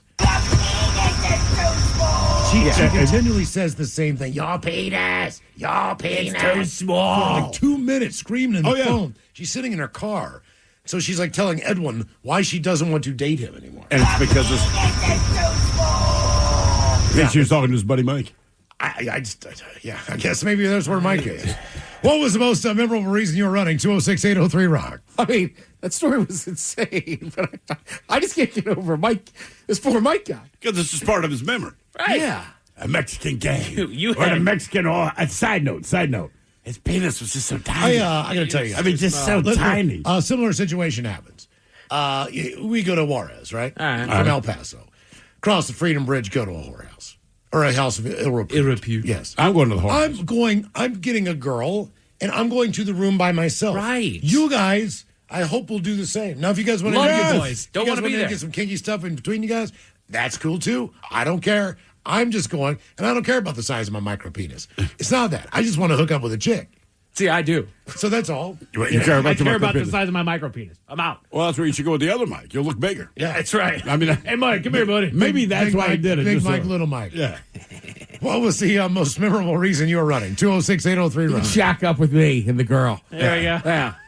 I would never think like, hey, Ted, why don't you come along with us? Right. That would not be my MO. You know how we're here together Look, all you the time. got money, I got money. We know we're coming Is that a over. whorehouse in Juarez? How much could it possibly cost? Hey, come on. That's I like don't the know. Dollar General, man. I mean, like, look, you can Well, afford this on the your strange own. thing about that area is people do business there all the time. Sure. Americans and Mexicans, they cross that bridge all the time to go to work and everything else. At night, they say it's a little bit questionable if you are on the other side. Sure. But other than that, it's supposedly not the most dangerous place to be during the day. Yeah, I think a lot of places are like that. Yeah. I mean, like during the day, sure. Correct. Sun goes down, weird things happen, man. No, yeah. I mean, look, right. I have been to neighborhoods that is fine, but I wouldn't go to it at night. Right. Then the sun goes down, like, gots to go. Yeah. I mean, Southeast DC has always been like that. Mm-hmm. Right? We were dropping a kid off, and he's like, you better leave. It is almost like the sun's going down. It's almost like a movie with vampires. Yeah. You're like, hey, man, when the sun goes down, the vampires come out, right? Yeah. Like, it's the same premise. Like, you can come to this neighborhood, but dude, seriously, the sun sets at 5:58. And most Be of gone the by time, and most of the time 5:55. with that, apparently you don't even need the bridge because the river's dry. Just walk across the riverbed. Yeah. That's what I've heard. I mean, there's even certain sections, right? Like, 3rd is never great. No. But if it's between midnight and 3 a.m., you certainly don't want to be on 3rd down there in the middle of Seattle. I agree. Yeah, there's a McDonald's with a walk-up window only for a reason. Mm-hmm. You can't even go in there. I can't even believe that place is still open. What was the most memorable reason you were running? 206-803 I Rock. can say with pride, I have never, ever been to that one. I've been in there once when we first moved here, and it seemed sketchy when I rolled in, but it's during the day, whatever. And I'm like, man, this is actually reminded me of most of the McDonald's in Baltimore. It did, but there's no other places in Seattle that remind me of that. So kind of blew my mind. And then the longer we lived here, the more I realized, like, oh, yeah. Okay, you don't go there for food. You go there to make a transaction. Not for food. Every time we get DoorDash from McDonald's, that's where it's coming from. Oh, yeah. So somebody has to go and pick that Well, it's up. nothing against the McDonald's. Yeah. McDonald's is fine. It's not McDonald's. Yeah. It's that location. Right. I'm not saying the nuggets are still nuggets. If you order them. Just like Mike's little tiny nuggets. What was the most memorable reason you were running? 206-803 Rock. Hello, Logan. Welcome to the men's room. Micro. Hola, bitches. Hola.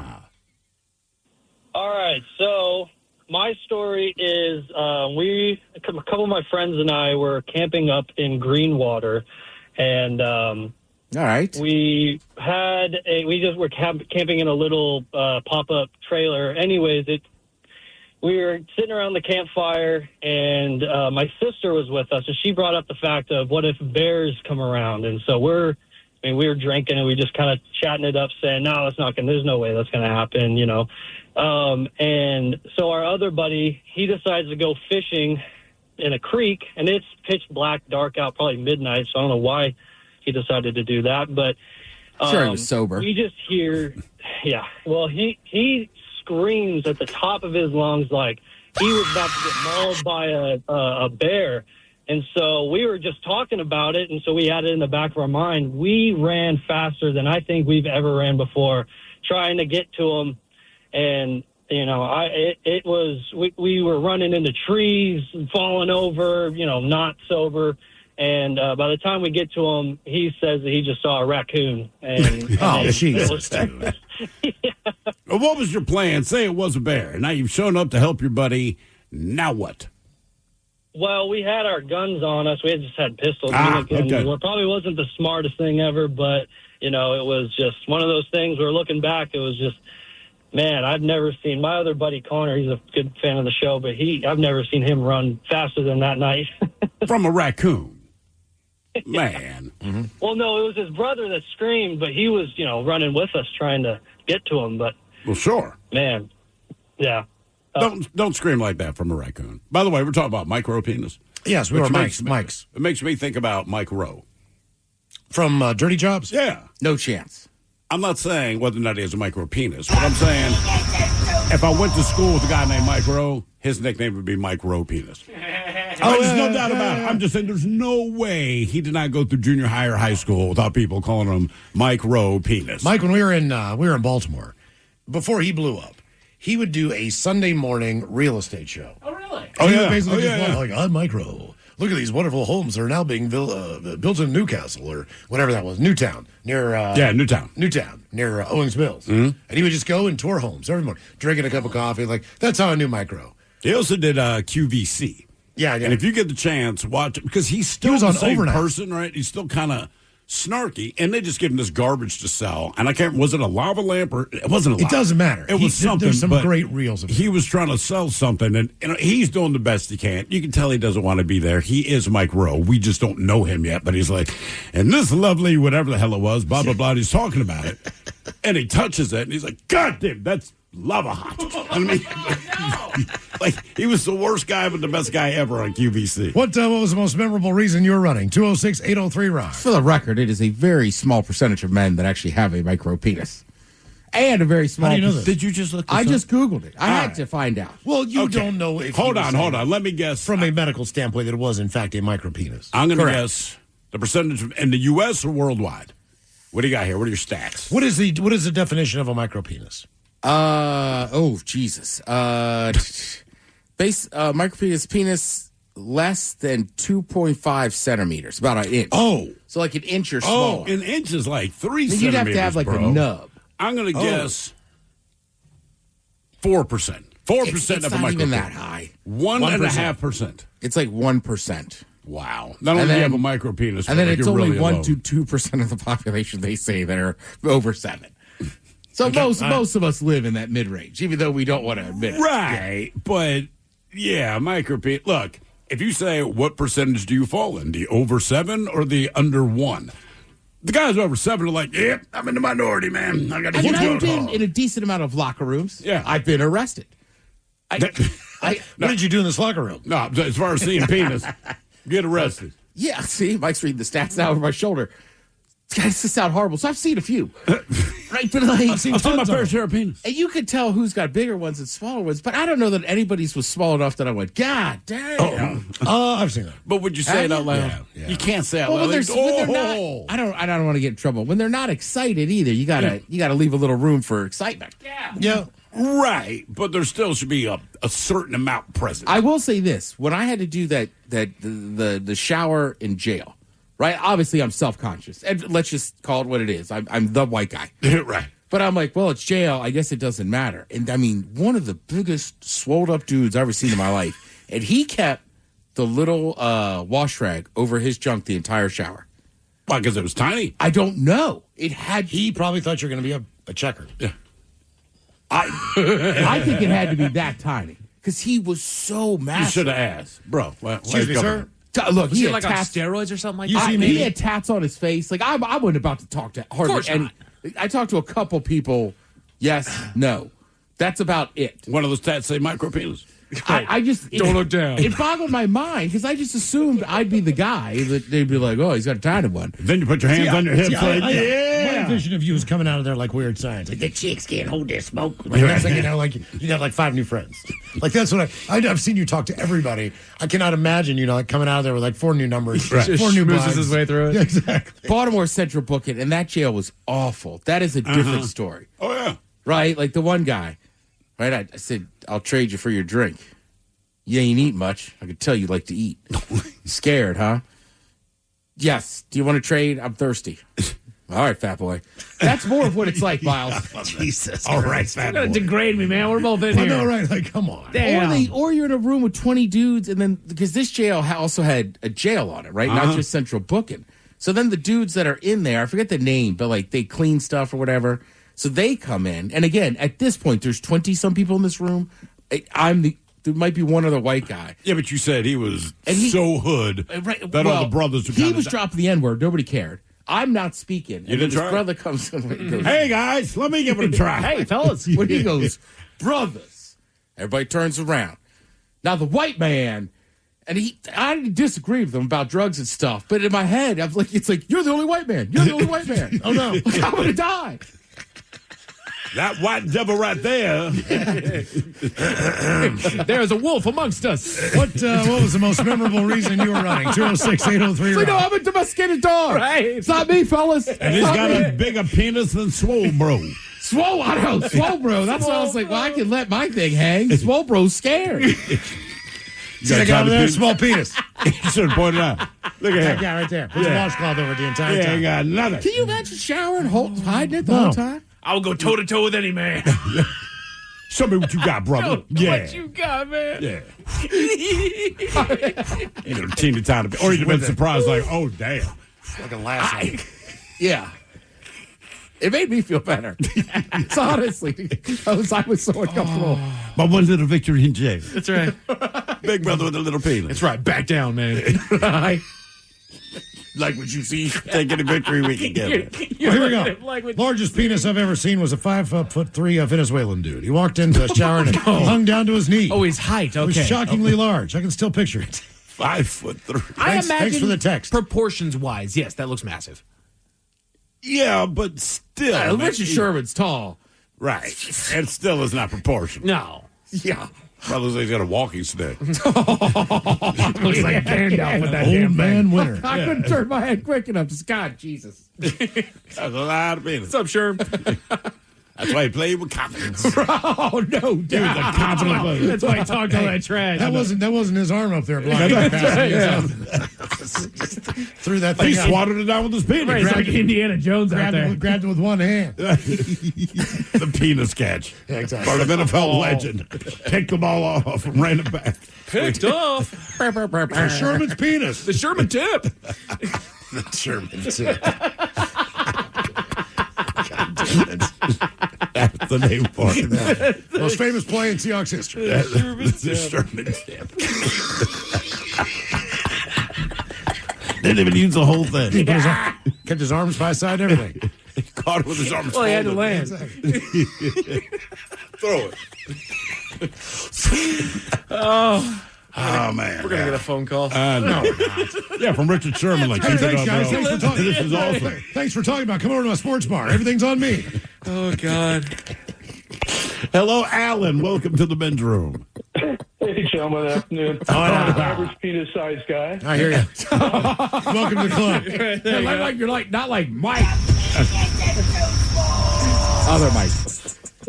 Just quickly, I am as round as a peanut butter jar. But also, you can get a bidet for about $40 mounted to your toilet. You don't have to go spend a lot of money. I'm getting one on Wednesday. Pinky's Plumbing's hooking me up. As soon as it gets here from Amazon. Supposed to be here today. Okay. I can't wait. Anyway, I'm going to go to the toilet paper free story is lifestyle. Yeah, exactly. I got mine just before the pandemic and the toilet paper shortage of 2000. And you've had a clean ass for 5.5 years now. It's awesome. Anyways.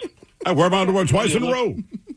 I got to run the Olympic torch in 2000 in Tahoe by the fact that my stepdaughter, my middle stepdaughter, who is absolutely everything about a middle child that you can, every cliche about a middle child, she's that. But she got to write a paper about who she admired, and she wrote about me, and her paper won at school, and so I got to run the Olympic torch in Tahoe in 2000.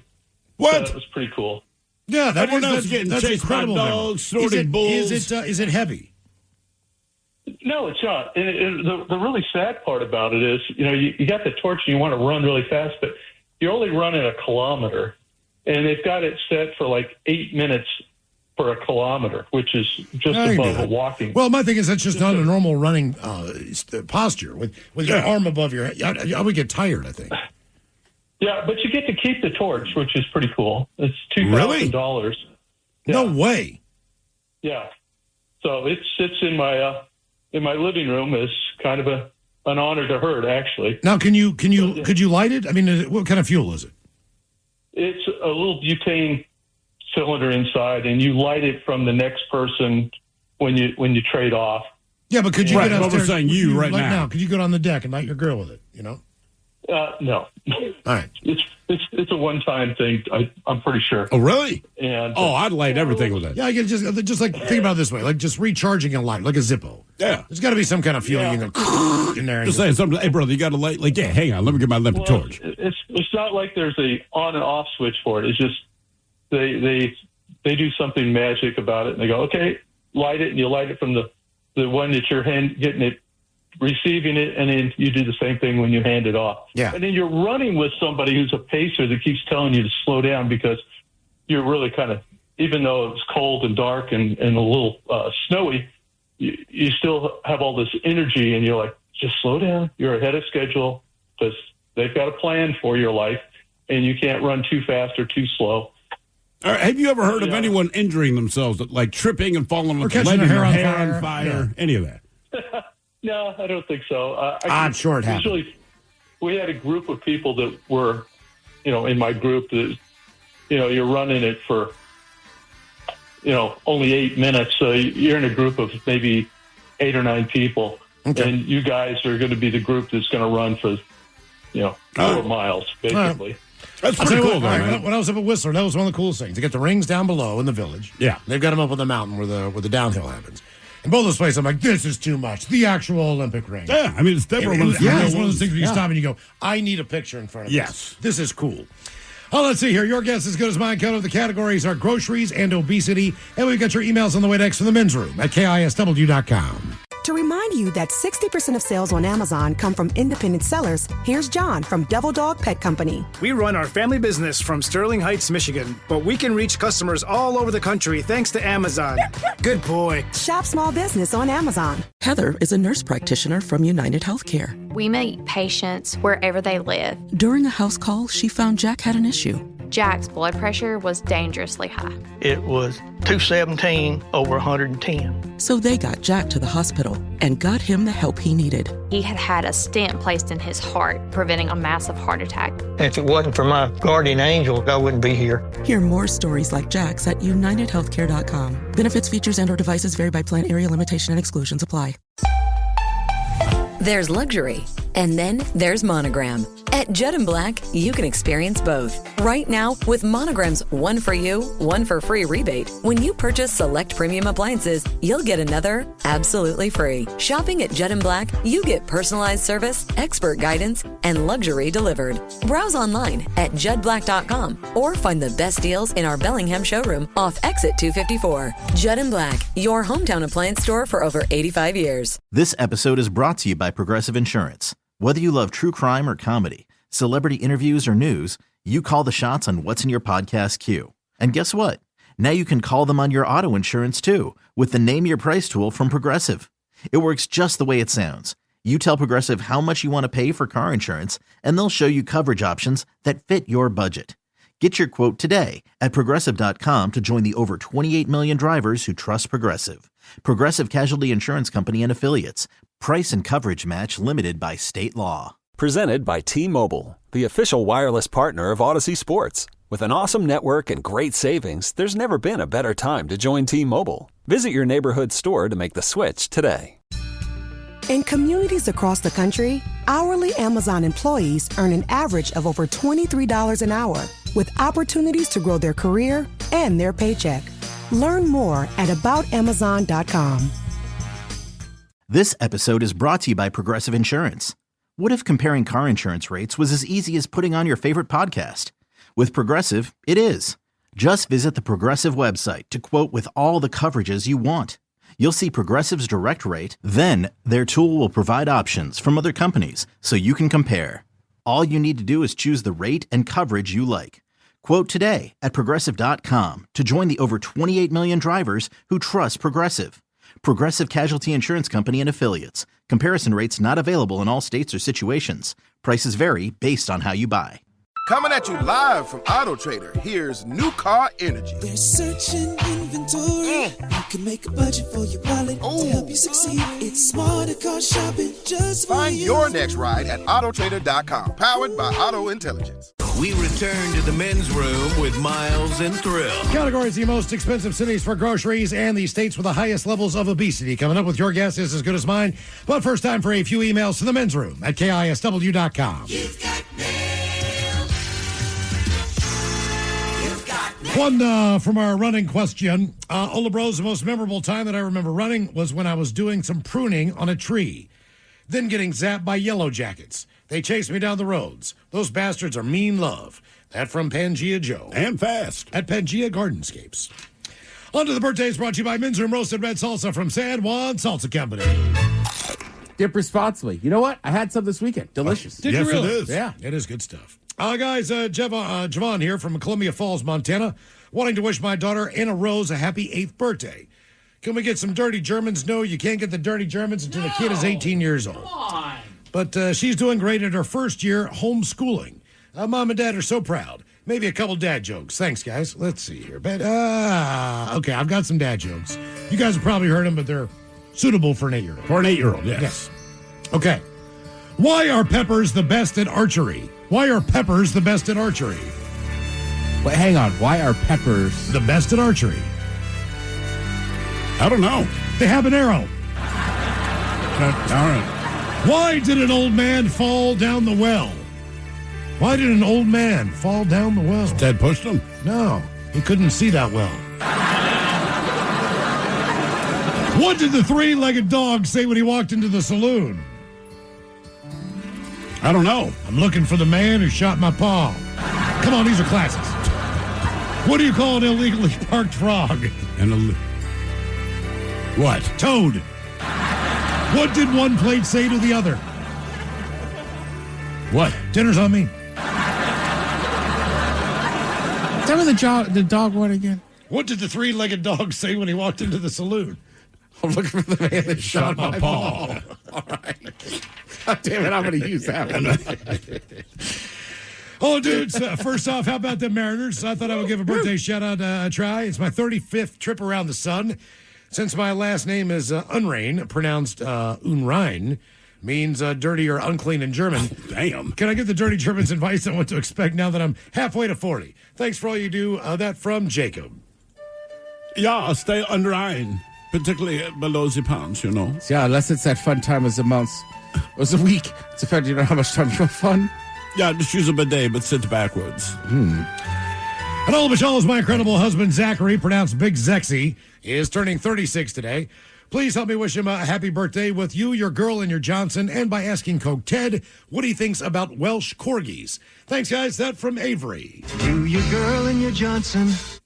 Oh, where are you? Where are you? There you go. I'll tell you what, man, I see a lot of these Welsh Corgis, and they give me nightmares, all right? Tiny little legs, long bodies, mostly torso. Look like a Ted Smith guy on the radio. Actually, I like Welsh Corgis. Oh, they always look happy. He looks like a dandy. It does. Put a little bow tie on him. Here you go. Happy, happy, happy birthday. Happy, happy, happy birthday. Happy, happy, happy birthday to you, to you, to you.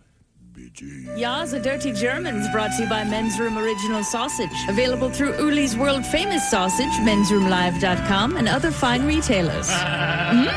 Schweinefleisch. Thank you, Bob. Let's get a contestant on the line now for your guess is as good as mine. To remind you that 60% of sales on Amazon come from independent sellers, here's John from Devil Dog Pet Company. We run our family business from Sterling Heights, Michigan, but we can reach customers all over the country thanks to Amazon. Good boy. Shop small business on Amazon. This episode is brought to you by Progressive Insurance. Whether you love true crime or comedy, celebrity interviews or news, you call the shots on what's in your podcast queue. And guess what? Now you can call them on your auto insurance too with the Name Your Price tool from Progressive. It works just the way it sounds. You tell Progressive how much you want to pay for car insurance, and they'll show you coverage options that fit your budget. Get your quote today at Progressive.com to join the over 28 million drivers who trust Progressive. Progressive Casualty Insurance Company and Affiliates. Price and coverage match limited by state law. You're tuned into Auto Intelligence, live from Auto Trader, where data, tools, and your preferences sync to make your car shopping smooth. They're searching inventory. Oh, yeah. They find what you need. They're gonna find it. You can make a budget for your wallet to help you succeed. Pricing's precise and true. So true. It's smarter car shopping. Ooh. Just for you. Oh, it's just for you.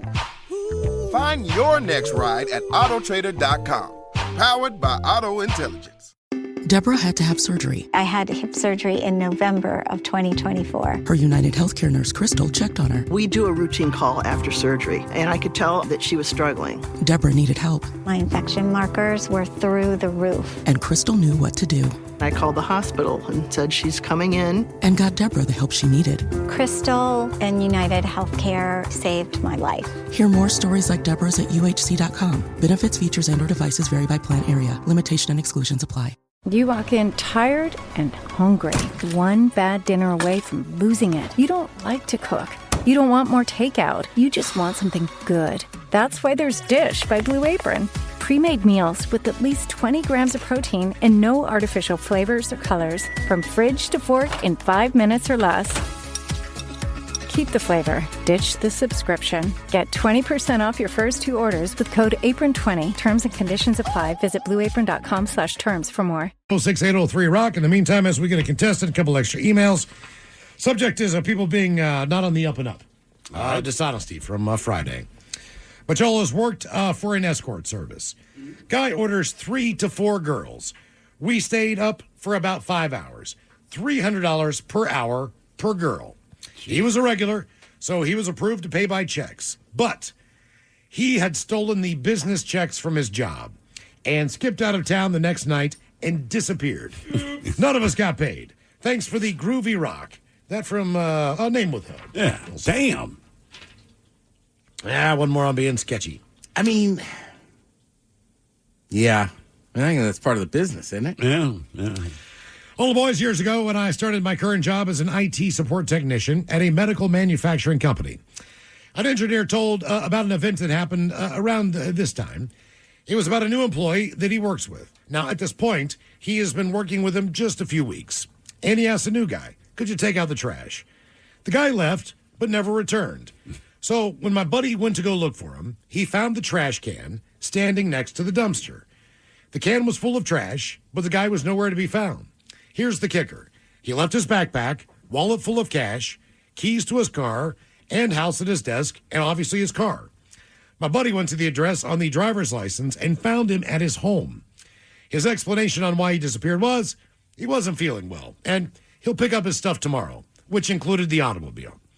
So the facility is right next to train tracks. I had a safety person on site who got a call about a man walking on and off of the train tracks outside of the facility. She had to go out there and bring him inside. He did not give her a reason while he was out there, but he got his things and he left. I honestly don't know what happened to the guy because he no longer works there and hasn't for a few years, but something felt off about the entire situation. Yeah. I hope he's okay.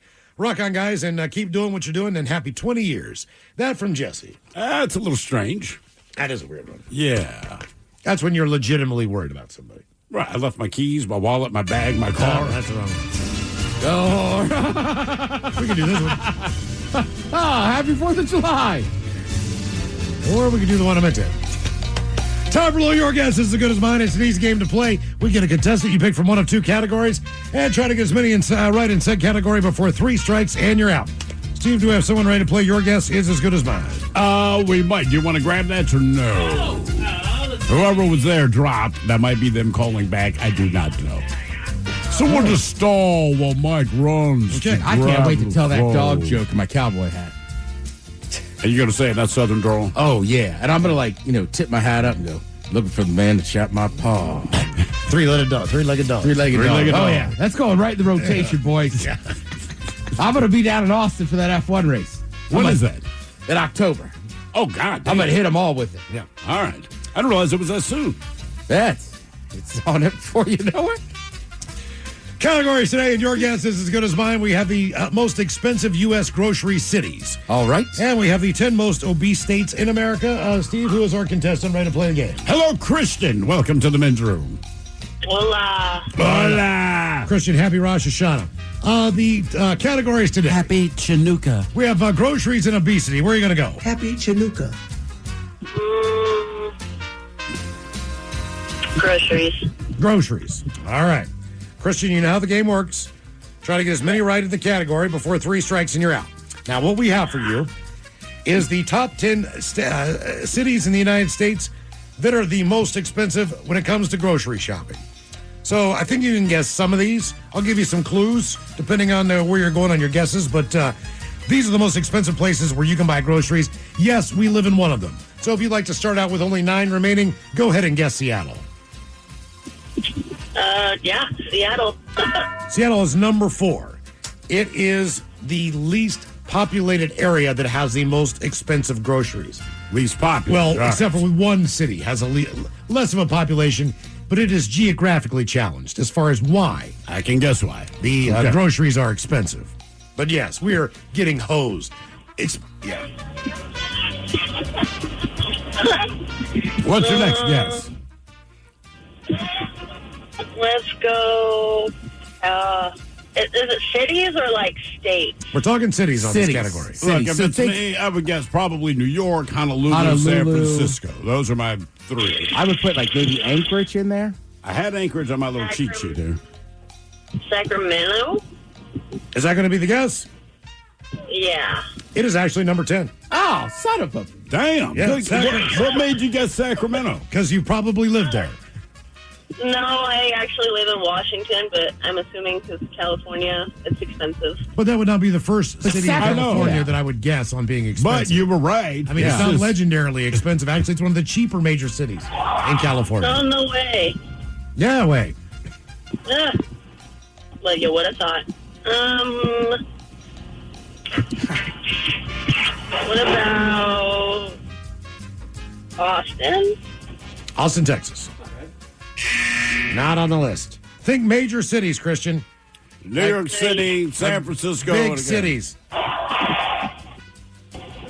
Okay, well, let's do New York then. Okay, New York is number 3. You've gotten 3 out of the 10 correct. New York, Seattle, and Sacramento. Sacramento, sorry. That one just thrown me off. It was the one I thought no one would get, and you guessed it, of course, first. Yes, naturally. I would guess again, L.A., San Francisco, Honolulu, and or Anchorage. Yeah. Yeah, let's try Anchorage. Okay, now listen to us. Oh, gosh. That was Ted's idea. I'll tell you what. If you get any right in the top 20, I'll give it to you, since you seem to be challenged here from a standpoint of figuring stuff out. A little bit, yeah. Long day of work. It does that to you. Mm-hmm. 2 strikes. You get any in the top 20. San Fran. I mean, I would just say a major city. I'm going to give you a hint, Christian. Think about cities that are big, like big cities.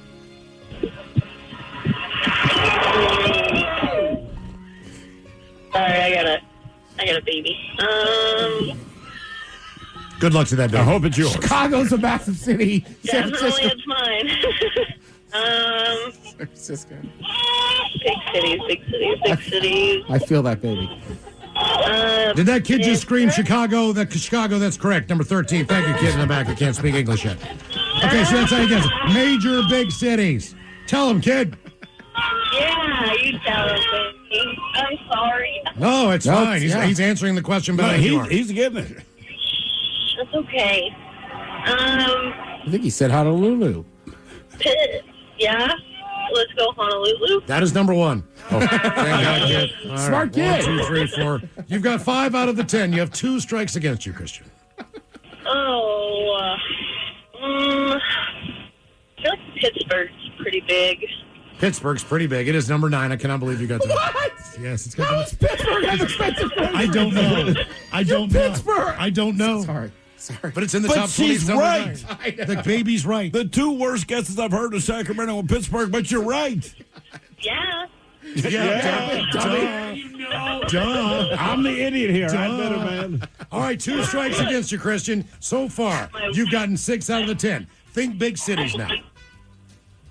Daughter's smarter than me. What's daughter say? What's another big city in California? Let's just go there. Other than Sacramento. San Francisco. Okay, that's number 2. Very good. You are on a roll. Oh, golly, you're hot today.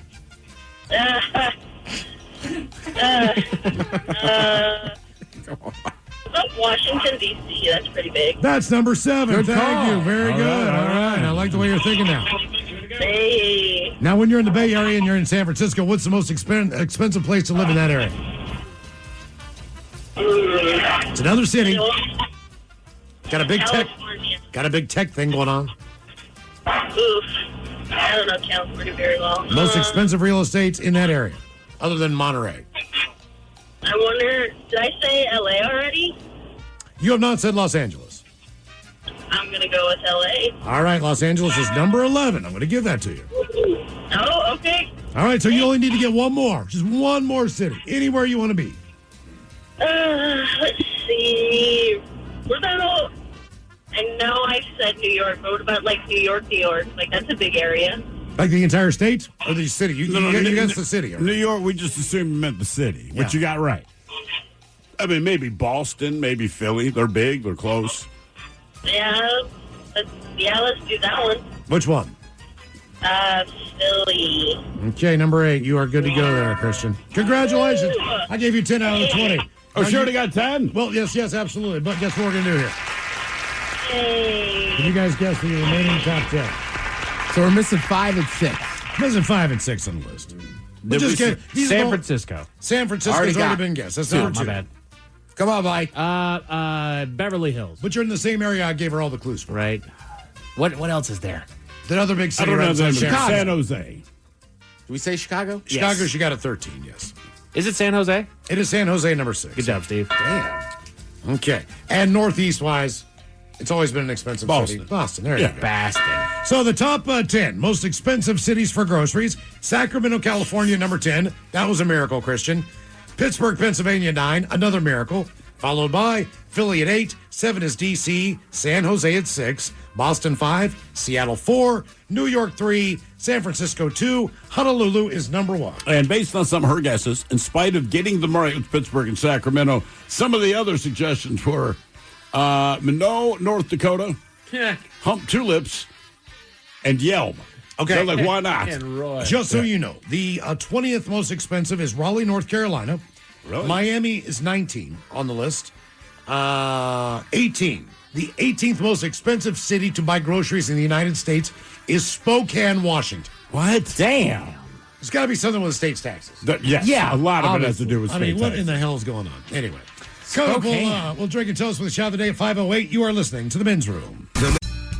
In communities across the country, hourly Amazon employees earn an average of over $23 an hour, with opportunities to grow their career and their paycheck. Learn more at aboutamazon.com. This episode is brought to you by Progressive Insurance. Whether you love true crime or comedy, celebrity interviews or news, you call the shots on what's in your podcast queue. And guess what? Now you can call them on your auto insurance too, with the Name Your Price tool from Progressive. It works just the way it sounds. You tell Progressive how much you want to pay for car insurance, and they'll show you coverage options that fit your budget. Get your quote today at Progressive.com to join the over 28 million drivers who trust Progressive. Progressive Casualty Insurance Company and Affiliates.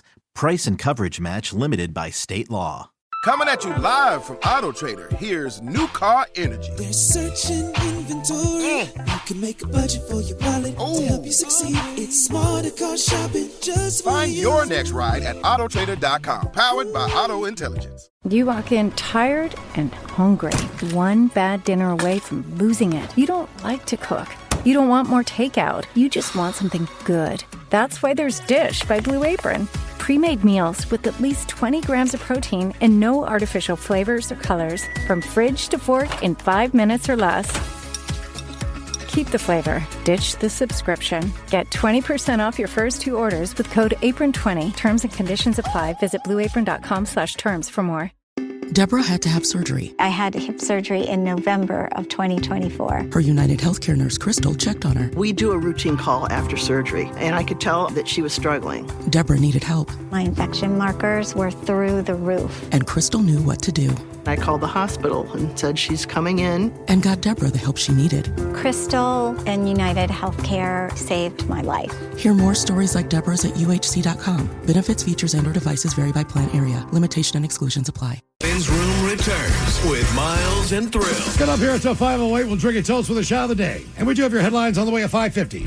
But first, quick check with Mike Hawk and some of the stories and headlines he is not working on. Well, thank you, Miles. Scientists have found 7,000-year-old mummies that share zero DNA with modern humans. Yeah, I read that today. That doesn't shock me just because of how long it's been. I feel like certain DNAs might have died out. That was basically it. They're like some sub-Saharan group that was there before. Right. Nothing with us. A lot of Neanderthal. 7,000 years old. 7,000 years old.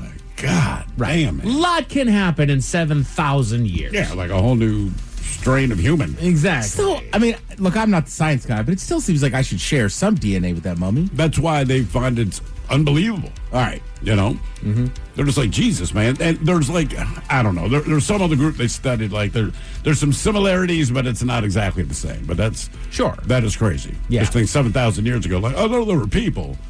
It's just different people. Right. Different people altogether. But they make it sound like it's aliens that were there. Right. Like, nah, they're still human. Just, you know. Pfizer is buying the drug company Metsera for roughly $5 billion and hopes to make a push for obesity treatments in the future. Oh, that's the cash cow, man. You bet. Well, I think they're all those guys are looking for pill form. Yeah. So that's the home run right now. Because obviously you have to get an injection. A lot of people don't like to do that to themselves. It's inconvenient to have to go to the doctor and get it done every week or whatever. I wish I could inject every drug. Why don't they make chewables or liquids for people like me that hate swallowing pills? I'd rather inject my blood pressure medicine than have to swallow it. Inject it? Yeah. Damn. Needles don't bug me. Why don't they make human pill pockets? You know what I mean? Like you can do that for your dog, where it's like this little mealy thing that you can put the pill in and squish it in there, and then makes it taste good. Like, so you're eating a piece of bacon. Yeah. And in the end, you know. Yeah, I don't. It's just like, you ever try to find like Advil that's not that you don't swallow? No. They don't make it for adults. Yeah. Or beef liver. Can we put that in chewable? Milk Thistle did. Help a guy out. Thank God. I'm sorry, man. I hate swallowing pills. I'm just saying, man, if they can make a chewable that didn't taste awful, that you could like stick into a chicken wing and you just you're good to go. I don't know why they haven't. Right? Like, understand who we are as a people. We like chicken wings. Right. You make something we can just stick in that chicken wing and it's healthy. Done. Maybe you can't make it taste good because we're not responsible enough for things that taste good. That's why you got to stick it in the chicken wing. Yeah, or make it taste like chicken wings. I mean, that is. I will say, we've run into that issue with edibles. Yeah. Oh, yeah. Like I had a friend that used to make like a caramel popcorn. Yeah. That was infused, but it tasted so good, you had to be careful. Oh, right. Especially with popcorn. Yeah. I mean, that's so easy. Just handfuls you forget. Yeah, you'll end up in a puddle. That's why I don't get chips or crackers or stuff like that. Like, man, I already can't control myself with that crap. Right. Oh, I'm with you. My buddy bought some like chocolate covered pretzels. No, chips that were edibles. Oh. So I took one bite and I went, just put them away. Got the salty sweet in there. Come on, man. Come on. With a side of high. Right. Make it taste not awful, okay? Jeez, a whiz. The reading and math scores of U.S. high school seniors have reached a 20-year low. Yay! Look at us go. Shocking. We're doing it. Time to put your thinking caps on, boys. Time for the Merriam-Webster word of the day. As we just talked about the reading and math scores. It is a C word, careful, that refers to a difficult situation for which there is no easy or possible solution. A C word that refers to a difficult situation for which there's no easy or possible solution. I like conundrum, Miles. Well done.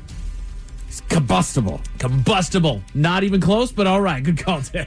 Cluster F. You're actually fairly close. It's catch-22. Ah, catch-22. Okay. Oh, it's got a number in it. Yeah. Right? I didn't even know that was a word. I didn't either. I knew it was a phrase. Yeah, but I knew it was a phrase. I don't know. That's actually recognized. Okay. Yeah, I know. You got I think conundrum was a good guess then. Conundrum was a great guess, Miles. I think the whole situation's combustible. Let's see. I just had to look it up. Catch-22 refers to Joseph Heller's 61 satirical novel and the illogical, paradoxical situations that define the story. Okay. Yeah. Well, there you go. Yeah, I know it came from the book. I just didn't know it was recognized as a word. Right, they officially made it a word. Okay, interesting. According to a new study, UV light can disable airborne allergens in just 30 minutes. Cool. Okay. But how do you pull that off? Just, open your house to the sun. I mean, yeah. Wear one of those masks. There you go. Oh, the red light thing? You turn into the Mandalorian. Oh, those are everywhere, dude. Oh, yeah. Mike's dog was doing it the other day. Yes, he was. You're kidding me. Your dog was doing what? Did you not see that? Red light therapy. Yeah, the red light therapy, man. No way. Why? Why is your dog doing red light therapy? Because apparently it's very good for it's good for everybody. Honestly, apparently, like everybody should use a little bit of red light therapy, including your dog. Who told you this? Now, what does it do? I don't know. Apparently, it does stuff. I don't know. Just positive stuff. Positive things. Okay. Hang on, I gotta find this. I know some of this stuff I don't know, but if it makes you feel better, go ahead. Yeah, no, that's fine. I have nothing but to a prove. dog. Right. That's what shocked me. Right. Like I always keep saying, I read 2 months ago that drinking a green tea every day is good for you. So I keep drinking them. Now I've changed some other things, so my numbers have been better. I can't prove it's the green tea, but I'm gonna keep drinking them. Everyone keeps saying it. Yeah. If it works, don't break it. Right, exactly, right. Give it a day, that's what it comes down to. It's like in college, you're always going to see some guy, and they go, oh, there you go. That is not a picture I expected to see today. What? Got the little sunglasses on. He can't look right into the light because it's bad for your eyes. No. But it's good for your skin, apparently. Did the vet recognize? No. Okay, say no more. I don't know what was recommended, but it helps with inflammation. It helps the cells, apparently. That picture's awesome. It is. That is like a That's why I t-shirt brought it picture, up. man. I know, when I saw it, I was like, I don't know if he's really doing it, but it's awesome. That is great. He sits there for the entire time. Now, granted, he doesn't keep the glasses on the whole time, and he's kind of a pain in the butt to get to lay there. He just sits there and takes his red light there. Yeah, it helps with inflammation. I'll be done. Brings the inflammation down. A new study shows that about 90% of our daily life is spent on autopilot. What do you know? We're going through the day-to-day, just droning on. Yeah. I think sometimes that's why car accidents happen. People are kind of space out. Yeah, like I don't even know if they're that distracted or just space out and you're kind of... Yeah. If you're driving the same route home, right? Like you ever been really deep in thought and then it's like, oh, wait, I'm still driving. Uh-huh. Exactly. In a medical breakthrough, lab-grown brain cells restored the walking ability of stroke-damaged mice. Mice and rats get all the good luck. They do, man. They get all the good luck. Right, I'm just saying, we found this in rats and mice. Like, okay. They also get free drug trials. They do get a lot of free drug trials. That's how they figured out Viagra. I don't know, all the mice have an erection. I like the one with cocaine. They were like, we think it's addictive. That the one mouse just keeps going back. It's almost dead. I've got any more of that stuff. You think? No, screw the cheese, man. I don't want the cheese. I'm not hungry for the cheese, man. I just want that right there. And now he's sleeping with all the mice. He's getting down. Yeah. He's just blowing through 8 balls. Charlie Sheen did. He's got tiger He's blood. banging down 7-gram rocks. I got tiger blood. Let's see here. Today is the first official day of fall, which means let's have a little bit of fun with it. The Men's Room Top 10. The Men's Room Top 10. Yeah. So this comes from damselendure.com. I read that all the time. I know you do, so that's why I don't want grabbed to it. say anything because I already know. You already know. You've already read it? Yeah. If it's on Damsel, Miles. Yeah. So these are multiple reasons to love fall right here. They've got a whole bunch that are incredibly relatable to the people in this room. It's fall. It's a great time of year. It's something that we can all enjoy. So here's we go. They say autumn is the season to find contentment at home by paying attention to what we already have. Because you're going to be inside. Right, because Why it's don't they rainy. just say it? You're not going outside as much. Right. It's Yeah. not. It's I not mean, even. they're not wrong. It's They're not just- even. It's not just cold either. It's not even that cold. It's just wet. Yeah. I mean, they're just sugarcoating how they say it. But no, they're right. Yes. And actually, that's the next one up. Cold rain showers that force you to stay indoors. Which sometimes it's not bad to be forced to stay inside. Sometimes when it's raining outside, you hear the pitter patter of the rain on the roof. It feels good. If I want to be inside, I'll stay inside. I would like the I option think of we're going good enough. outside. We're good enough without here. being When it's wet. raining, we survive outside just fine. Mike's right, though. If it's like early 80-degree day, like you feel like a bum just sitting inside when it's sunny outside. But when it's pissing rain, like just got to watch all these games. Farmers markets. Yeah, I've found a liking for farmers markets in the last few years, man. I'm guaranteed to buy honey, and there's always a guy or a woman selling local hard cider. There you go. Yeah, that's true. I'll try one. You never get better flowers, too. You get great flower arrangements, and they're not all that I expensive. also like the nut lady. The nut lady, yeah. You know, like 5 or 6 varieties of different flavored nuts. Oh, yeah. There's the bread gal that's out there. She's got, like, different exotic breads. Yeah, I'll smell your candle, whatever here. Oh, cucumber, I'll buy that. Is that turquoise? I don't know why. I just picture. Yeah, I'll smell your candle. I'll smell your candle. Hay rides. Yay. Hey. Man, we're dipping the bottom of this barrel. Yeah. Thank God fall's here. Whoa. Get to I can go on a hayride. get on a hayride. Yeah. You ever wanted to sit on an uncomfortable seat on a rickety wagon going through nowhere? It's never a rickety wagon. It's always a flatbed truck. I know. It's like somebody's old tow truck. They're driving through a farm. It's like, their trailer. This is not a hayride. A horse would be involved in a hayride. Also, PSA, the Seahawks play on a Thursday night this week, so gentlemen, might be your day to go pick apples this Sunday. Correct. Chimney smoke shows up on the reasons why we love fall. Yeah. Man, walking the dog or going out for a walk with the lady when it's not raining outside and you catch that chimney smoke. Sure. That's comfort to me immediately. It's one thing I wish my home had was a chimney in it that I could actually have a fire. It's less I'm on fire, man. Yeah, you know, that's a good call. Out in the yard. Just out in the yard. You can get one of those burn things. Like where you can Oh, no, I actually got a make it brazier. Oh, do you? Yeah. Oh, awesome. I just need the wood.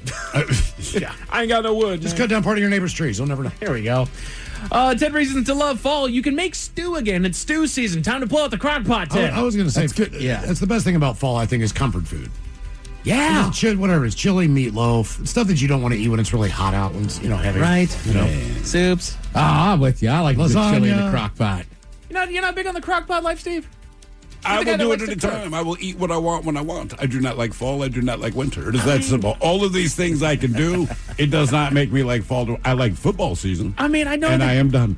I mean, I know that you'll cook whatever you want to whenever you want to. Yes. You're going to eat what you're going to want to eat, and I get that. But you're not barbecuing ribs out there in the middle of fall. I have. You can still barbecue in the fall, dog. Yeah, I'll tell you. Winter, rain, it doesn't probably work. not, but fall, yeah. But you should have your other stuff in the crock pot. Exactly. You're not wrong. Like, man, you're not cooking, kebabs out there or anything. No. Yeah. But no. See that? Don't like stews. You don't like soups? It depends on the soup. It doesn't mean much to me, man. Okay. Like I said, I like football, and I'm done with fall. I'm You're not going to change your mind on that. And I am done. Like, you're the food guy, but the more you and I talk about food, I'm just disappointed in your choices, Steve. I just don't get excited. No, like, you don't. everyone eats. Eat what you want. There's no excitement. Damn, man. Come on. I had pupusas. Yeah, you because you did. wanted pupusas. Yep. And I go, cool. You ate saying what that you word, wanted. don't you? I do like saying pupusas. I felt very fancy on Saturday making pupusas. Well, they've already made. I heated them off in the air fryer. You, my friend, have a wonderful papoose. I would like to sit on it. This is the softest pupusa I have. Ooh. Taste your cornmeal. Your pupusa is a finger food. And it's a Smell it. delectable pupusa. How do you get the scent off that? Smells very familiar. Things to love about fall: jumping in leaves. Oh, come Well, if you're a child. Or a Right. dog. Here's the problem.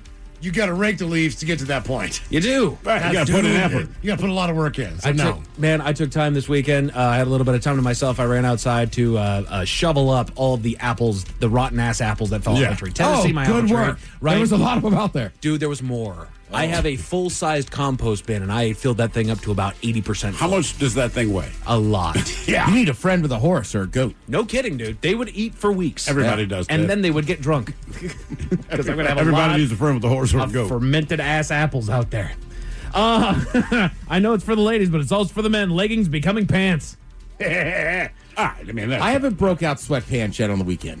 Waiting. There was a couple times where things have gotten a little bit cooler that I've broken out the long pants, the long house pants. All right. I'm still more shorts at home, but taking the dog out, might throw on the legs. Apple picking shows up on the list of reasons to love. There you go. Oh, my God. I thank God That I've sounds like never a gone apple bad picking. sales pitch for a crappy timeshare. Apple picking. leaf raking. Like, you're telling me manual labor. Okay, cool. Well, you know what else I would throw in there? Tailgating. Wait for it. It goes back to sorry. Wait for football it. season. Football season. You get to wear scarves again. Oh, my God. You can wear a scarf whenever you want to. However, Sporting event. however, I'm getting excited that the leather jacket gets to start coming back out. Sure. I love that leather jacket, and it's been way too hot. I already run too hot as it is, but I love that jacket. I like my jackets, but I do like them hanging up. Yeah. I made fun of a guy in a scarf once years ago at a bar. He was just sitting on the corner. All right. He was with this table, so I kind of didn't know him. And I'm giving him a hard time. Oh, scarf nose, scarf nose. And then as he rolled away. He's got like a stoma. Oh, he rolled away.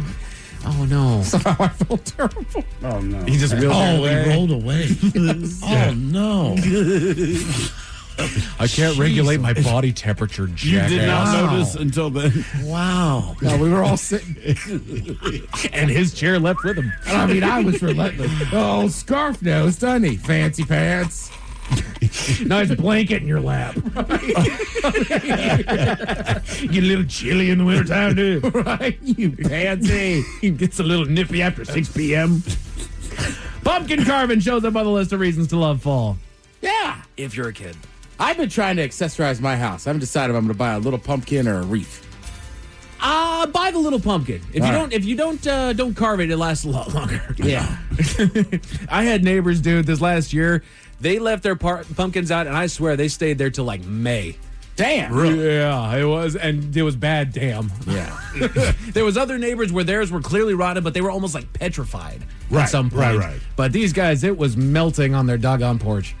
It was you just walk disgusting. by like, yeah, I get around. I don't know. Some honorable mentions here. They go with corn mazes shows up on the list. Thanksgiving dinner comes up on the list, which I gotta Solid. love about fall. That's the best thing I've heard so far. Getting cozy with a good book, which, again, you can read whenever you want to, but with an excuse to stay inside and no football is on. Sitting back and reading ain't a bad thing. Bike ride through cool breezes. The changing of the colors in the leaves. Comfort food. Extra hour of darkness equals more sleep. The crisp air that you get to breathe. The fireplace nights with a bowl of popcorn and a movie. It's very romantic. My life is not like that. No more beach body worries. Pumpkin spice lattes. Sweater weather. Oh, damn. No more Get beach back body. to it, That's fatty. right. Get your fat ass Get on. back. Nobody can tell now. And then this is the number one reason to love fall.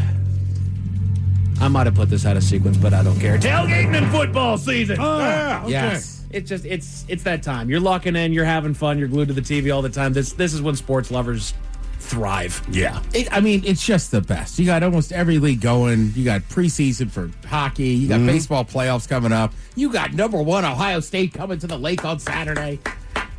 Damn straight. It's good too. We might be more excited than the Huskies.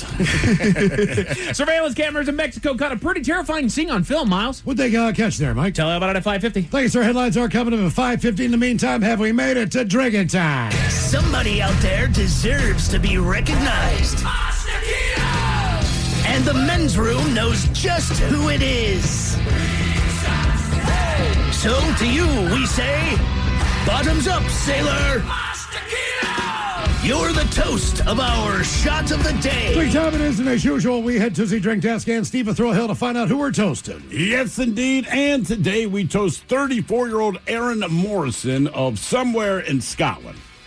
Nice. Now, Aaron attempted to shoplift a bottle of vodka from a local liquor store, but he didn't even try to be subtle.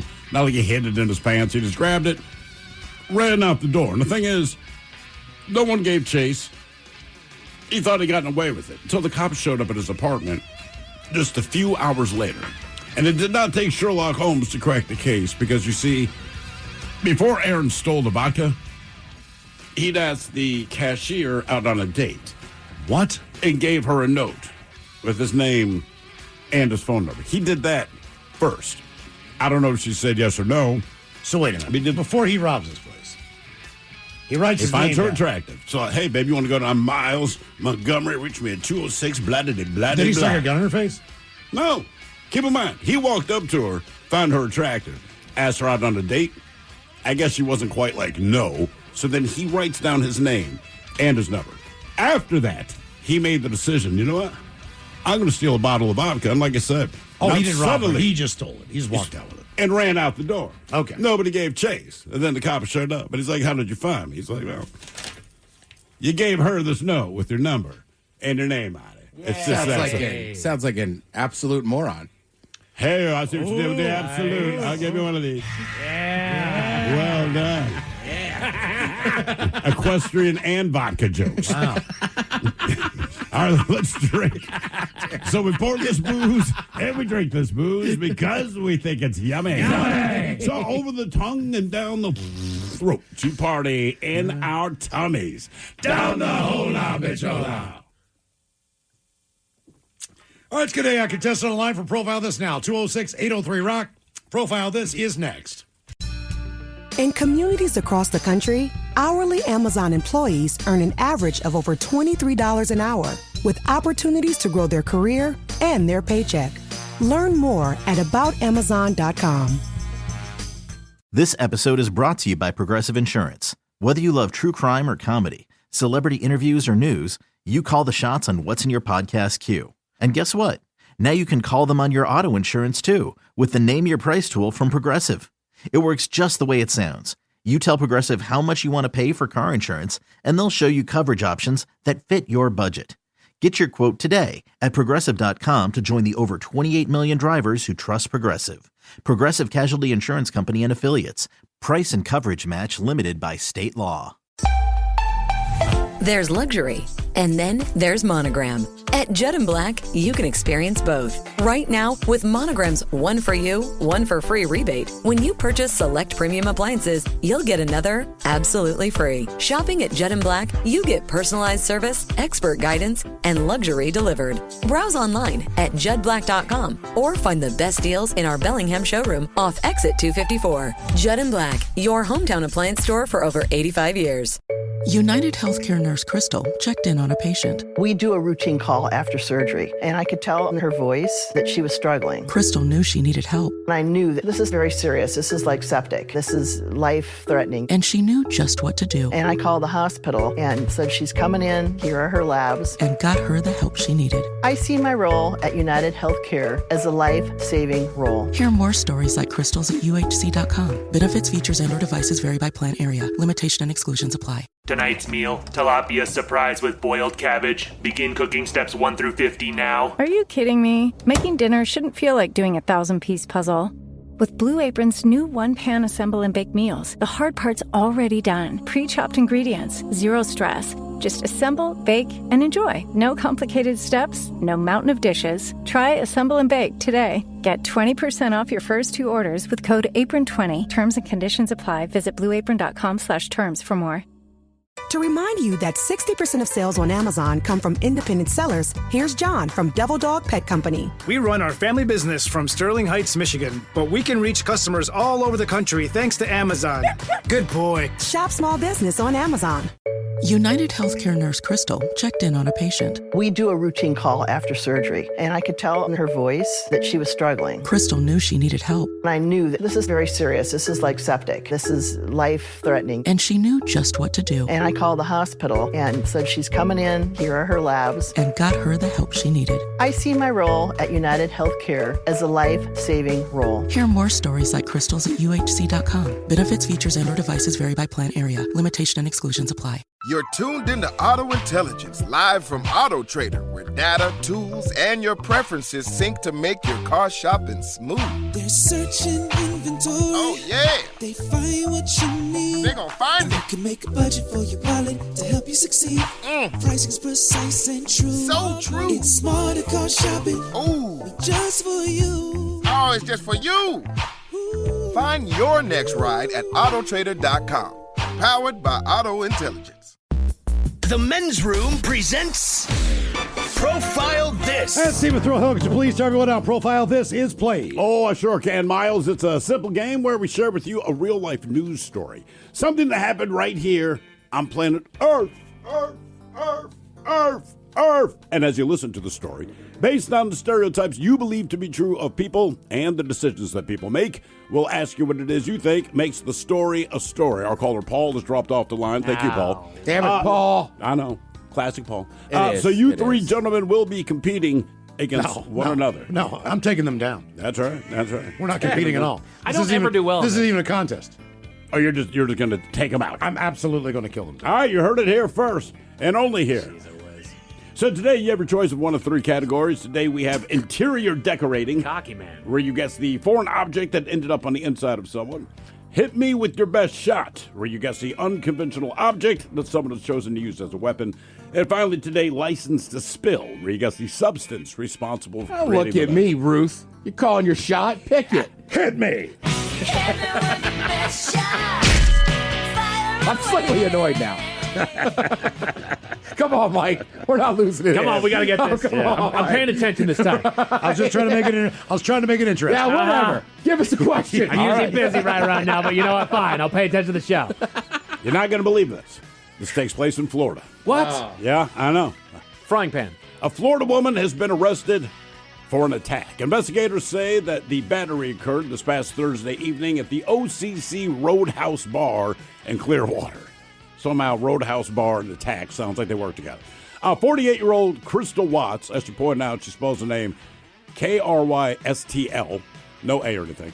Crystal Watts, she confronted the victim and began attacking him. She then threw a can at the victim. That victim is one Jesse Hammock. Anyway, it struck Hammock in the forehead, causing a laceration. Now, the affidavit does not identify a motive for the attack or whether the accused assailant and Hammock are even acquaintances. But Watts was arrested for battery. She spent a night in custody before being freed the next day on $1,000 bond. Now, the phone number listed for her in the court records, it turns up as an escort service website that includes a variety of explicit photos of her. A recent post notes that, quote, Crystal is back in the saddle and ready to ride. And the online ad, it describes services provided and lists her age as 48. It's located in Clearwater if you're interested in her business. I'm assuming this is a beer can she threw this guy? I just said a can, man. Either way, hit him in the forehead, cut his head. Whatever the case, what did she assault him with before she threw the can? Was it glitter? Was it silly string? Was it a high heel or was it her cell phone? So glitter, silly string, a high heel, or a cell phone. What did the lovely Crystal, who's back in the saddle and ready to ride, assault this man? It's got to be a high heel, right? I'm thinking She's the same an thing. escort. That's what they do. See, I'm thinking she glitter bombed him. What was the last one? Cell phone. Cell phone, yeah. So it's glitter, silly string, high heel, or cell phone. I'm going to stick with my gut, and my gut's telling me glitter bomb. My gut does me wrong a lot, but you know what? I feel it today. I'm going high heel. All right. That's the standard move. Off, bam, Just to right? beat you, I'm going to say she has lost her mind and threw her cell phone after or before she Well, threw you the can can. you can still stick with high heel if you want. I don't care. No. It could be a tie. No. A tie's a win in soccer. That's a draw. That's a draw. That's for over a season. This is Okay, today. all right. It's a final. We get a winner. What did she hit this guy with first? Glitter, silly string, a high heel, or a cell phone? We'll find out next. That was a tease. You are listening to the Men's Room. To remind you that 60% of sales on Amazon come from independent sellers, here's John from Devil Dog Pet Company. We run our family business from Sterling Heights, Michigan, but we can reach customers all over the country thanks to Amazon. Good boy. Shop small business on Amazon.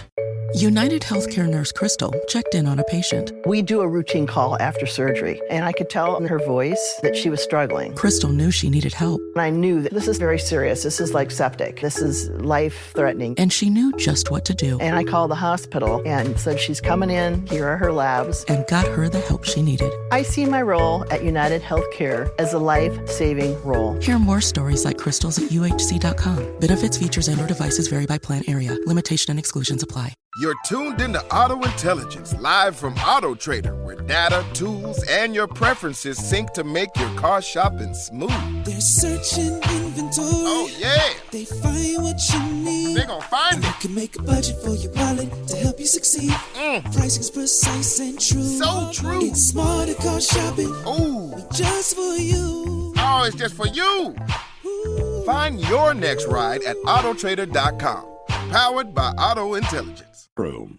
The debauchery rolls on. You're listening to The Men's Room with Miles and Thrill. 99.9 KISW. Categories hitting with your best shot on profile this week in Florida, where a woman is arrested after an attack at a bar in Clearwater. Yeah. She definitely threw a can at the man and hit him in the forehead, which, in all honesty, pretty good arm. That's some damage. Pretty good accuracy. I mean, it cut. I mean, This is so stupid. Look, I mean, even as far away as we are, right? Yeah. Throwing a can, hit someone in the forehead. Yeah. So it also depends on what the can was. If it was a beer, that's one thing. If it's like a solid can of like soup or something like that, I don't think she's walking around in it's gonna even worse. You never know, man. It's Florida. Who knows?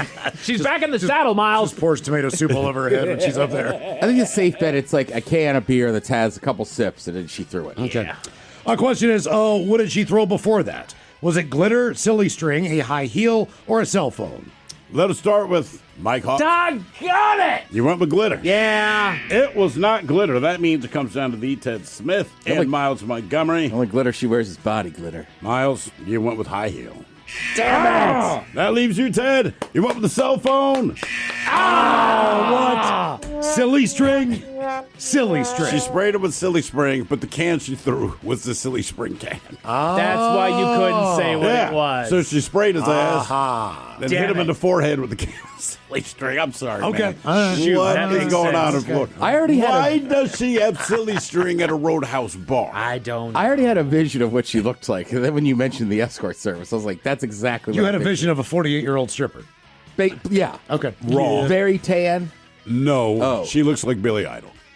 Oh, Billy Idol. Oh. She has short blonde hair. You know, it's just kind Yeah. of spiky. Trust me, I saw her mugshot, and then I found out she was an escort. I'm like, for who? I'd be pissed if that's what you said. I got a very particular set of skills. It's like it the involves Walmart. silly strings. It's like the Walmart of services. Now, for all TV news all the time, it's time for TV Time with Ted. And now, because your pathetic life is confined to countless hours in front of a talking box, the Men's Room presents TV Time with Ted. Hot off the presses. Okay. Hot. So start today. Last week we were down a late night host on the jokes. Mm-hmm. So today I came in. There was an article that said basically Disney might have lost like $3 billion. God damn. Right? Because there's been people saying boycott Disney and this and that. Yeah. Which would include ABC, ESPN, Disney Plus, and Marvel. I had no parts of that this weekend. I watched a lot of college football on ESPN. It's a drop in the bucket, huh? And then Tabitha Maslany, she was she's a Disney star and came out and was like, hey, come on. Like, what are we doing here? She's the She-Hulk, attorney at law. Okay. Oh, okay, there you go. And then seriously hot off the press, right this afternoon, we realized that tomorrow night Kimmel will be back. Oh, he's coming back. He is. Remember, he was just suspended. He wasn't fired. They said indefinitely. Say indefinitely. Suspended indefinitely. It's not 4 days. That usually means permanently. It was only for a few days, you see. Yeah. Well, it definitely is a term, right? So, I don't know. I'm not surprised by any of that. Yeah. So Jimmy Kimmel will be back tomorrow night. If you like Jimmy Kimmel, good. If I'm you sure don't like him, go watch him. I'm sure that'll be a hell of a monologue. Okay. Indefinitely is defined as for an unlimited or unspecified period of time. They just gave him a vacation. Just a little bit. Yeah. Jimmy gets the whole summer off anyway. Get out of the studio, man. He already had a vacation. Dude takes the summer off. Right. Don't make us do it again. It is. I mean, you're right. Well, there's a difference between getting suspended with pay and without pay. Oh, yeah. I've always said, what can I do to get suspended with pay? There's things, but we're not going to tell you because we know you're going to do it. It's in a heartbeat. Yeah. It's a vacation. Like, you're mad at me, but you're going to pay me to not come in. Yeah. Is it like if I spit in your coffee, kind of slap the clipboard out of your hand? What do I do? But they won't tell me. Well, there's been times, I'll just say we've had unexpected days off, and I was like, whoa, bonus.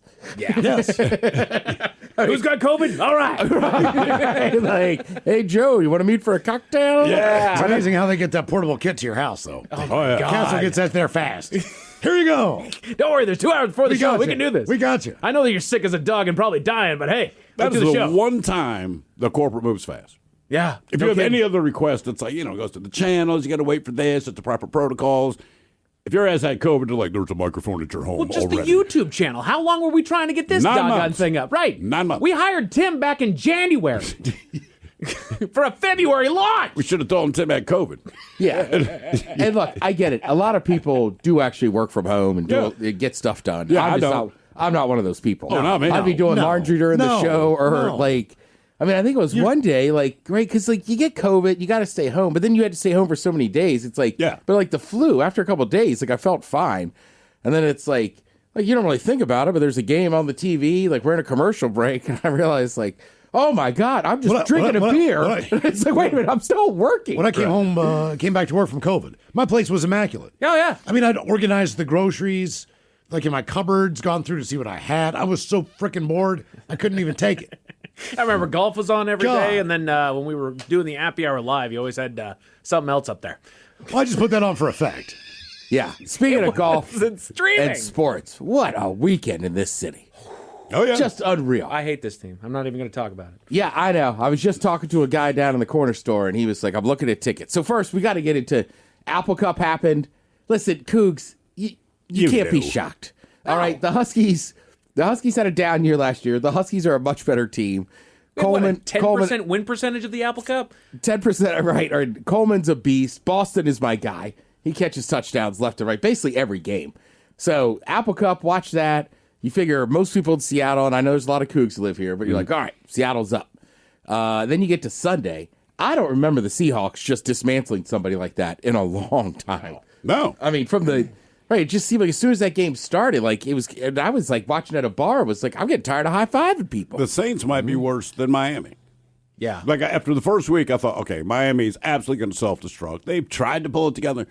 The Saints are so bad. Well, and the Saints have been So kind of a trap team for us for the past few times that we've played them. They're not that good, but they always seem to make us look stupid. But that's how much worse they are this year. Like, we Yeah. can't even be your trap game. I was not shocked that UW won. I was not No. shocked that the Seahawks won. I was shocked that the Mariners basically almost shut the Astros out in Houston. Now that to me that's a shock. That's the biggest Right. That's well, the yeah. shock. I was gonna say. So you're right. You get past. I just gotta say real quick about the Seahawks. I was talking to one guy at the bar before that game kicks off. I go, I just don't know who we are. This game makes me nervous. Yeah. By the end of the first quarter, I walk back over to him. I say, we're good. We know who we are. Right. So then after that, you go, all right, we got the Mariners coming on. Mariners had already won 2 games out of 3. So basically, you're good to go. And then that second inning, they explode for 7 runs. And I was like, this game's a wrap now. Right. That trip home on Friday, I was paying attention to that game, and they took a sizable lead early on. It's like, okay, good. I'm really happy with securing a non-sweep against us for Game 1. Sure. That's what I really wanted for against the Astros. Yeah. They're a great team. They have always been good. They've always been just a thorn in our side. So getting Game 1 was important. Game 2, all right, we got the doggone No matter series. what, Look at what them they go. do. You could Jordan. see the Astros almost break a little bit in Game 2. Yeah, and then Game 3, I put it on like I know we're going to lose this game. Then all of a sudden, that explosive second inning, like what is this? And in the meantime, the Savannah Bananas are selling out there for 2 nights. And no one even cares about the Mariners. They just want to see these thirst traps play baseball.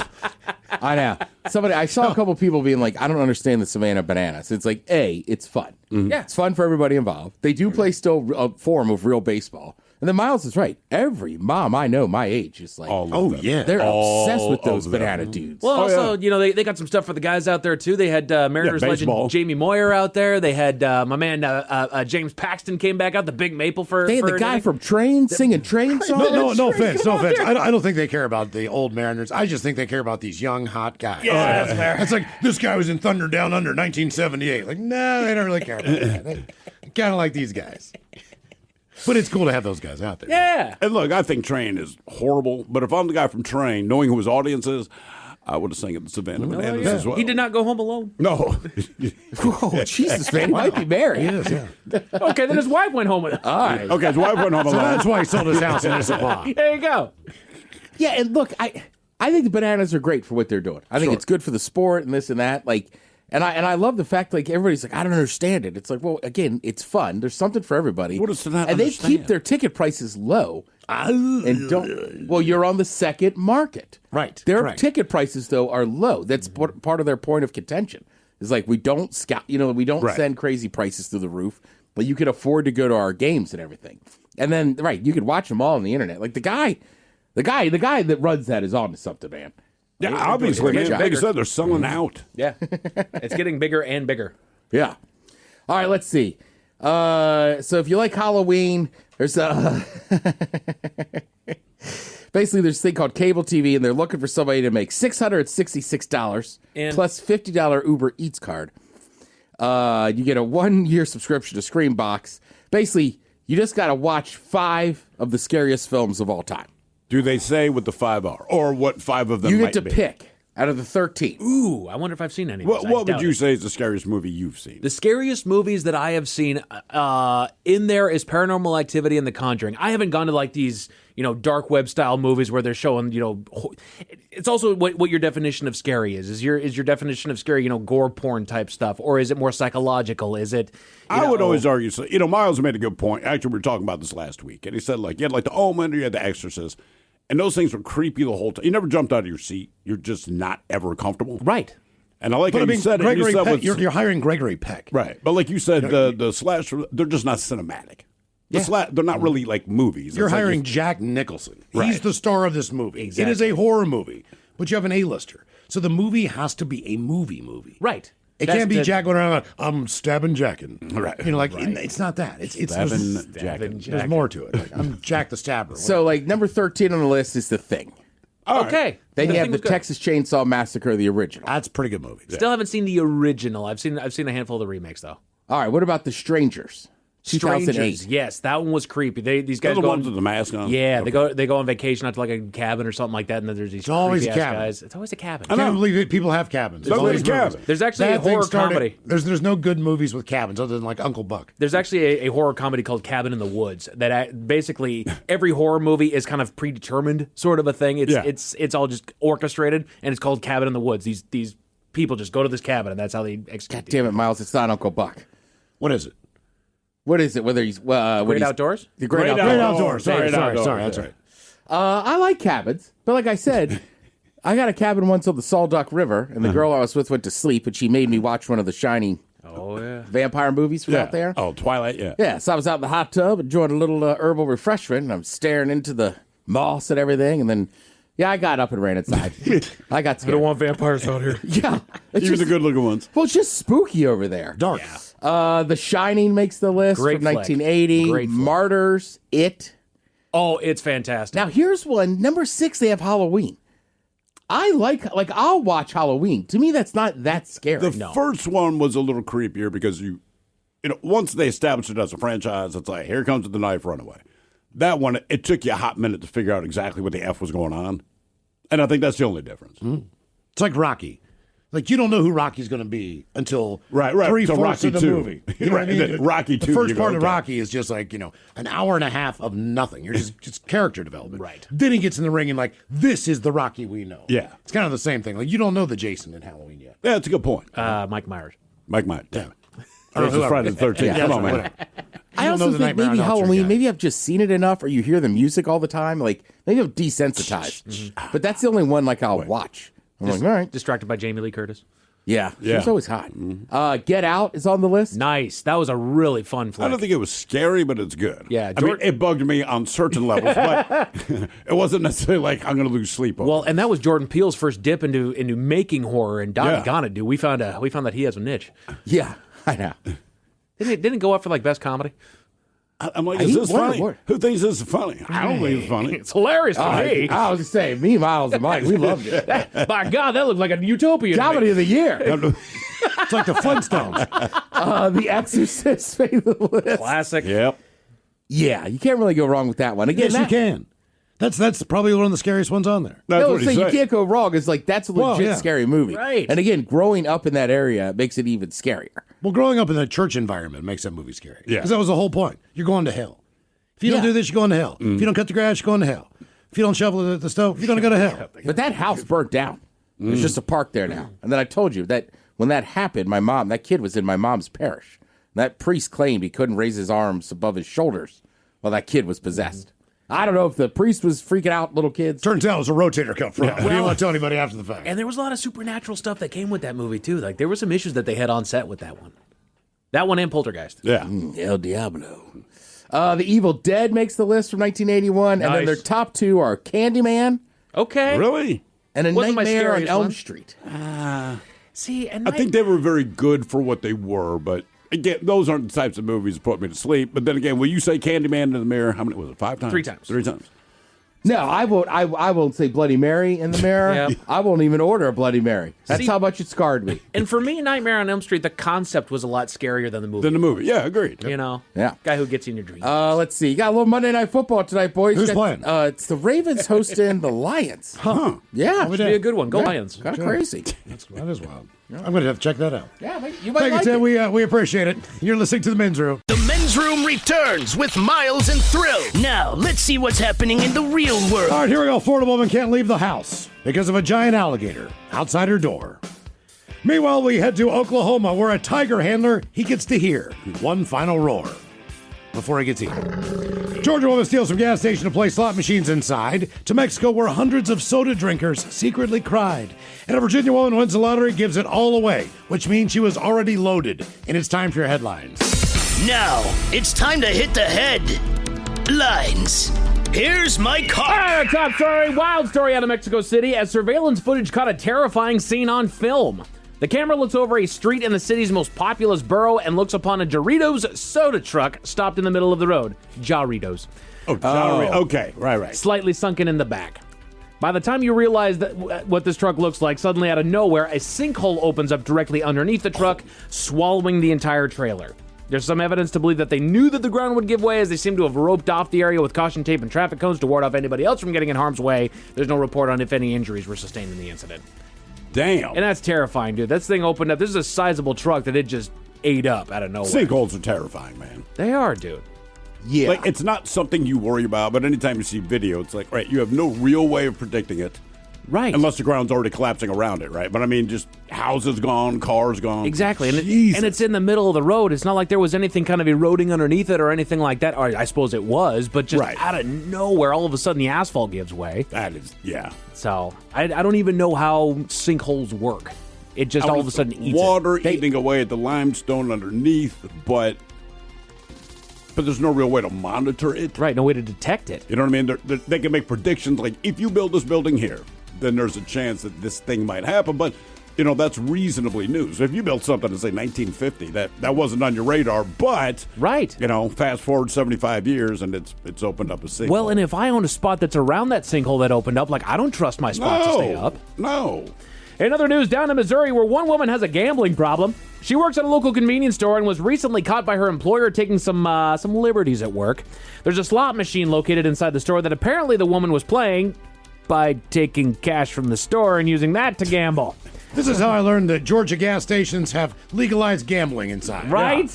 Yeah. There's a few states in the South that have those. I know. I did not know that. Yeah, I want to say South Carolina. I remember they had like gambling machines in there. All right.